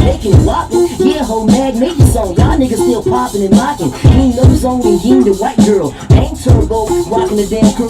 Watch mag hold on, break it down slow when you get it right, girl. Girl, cause what you know.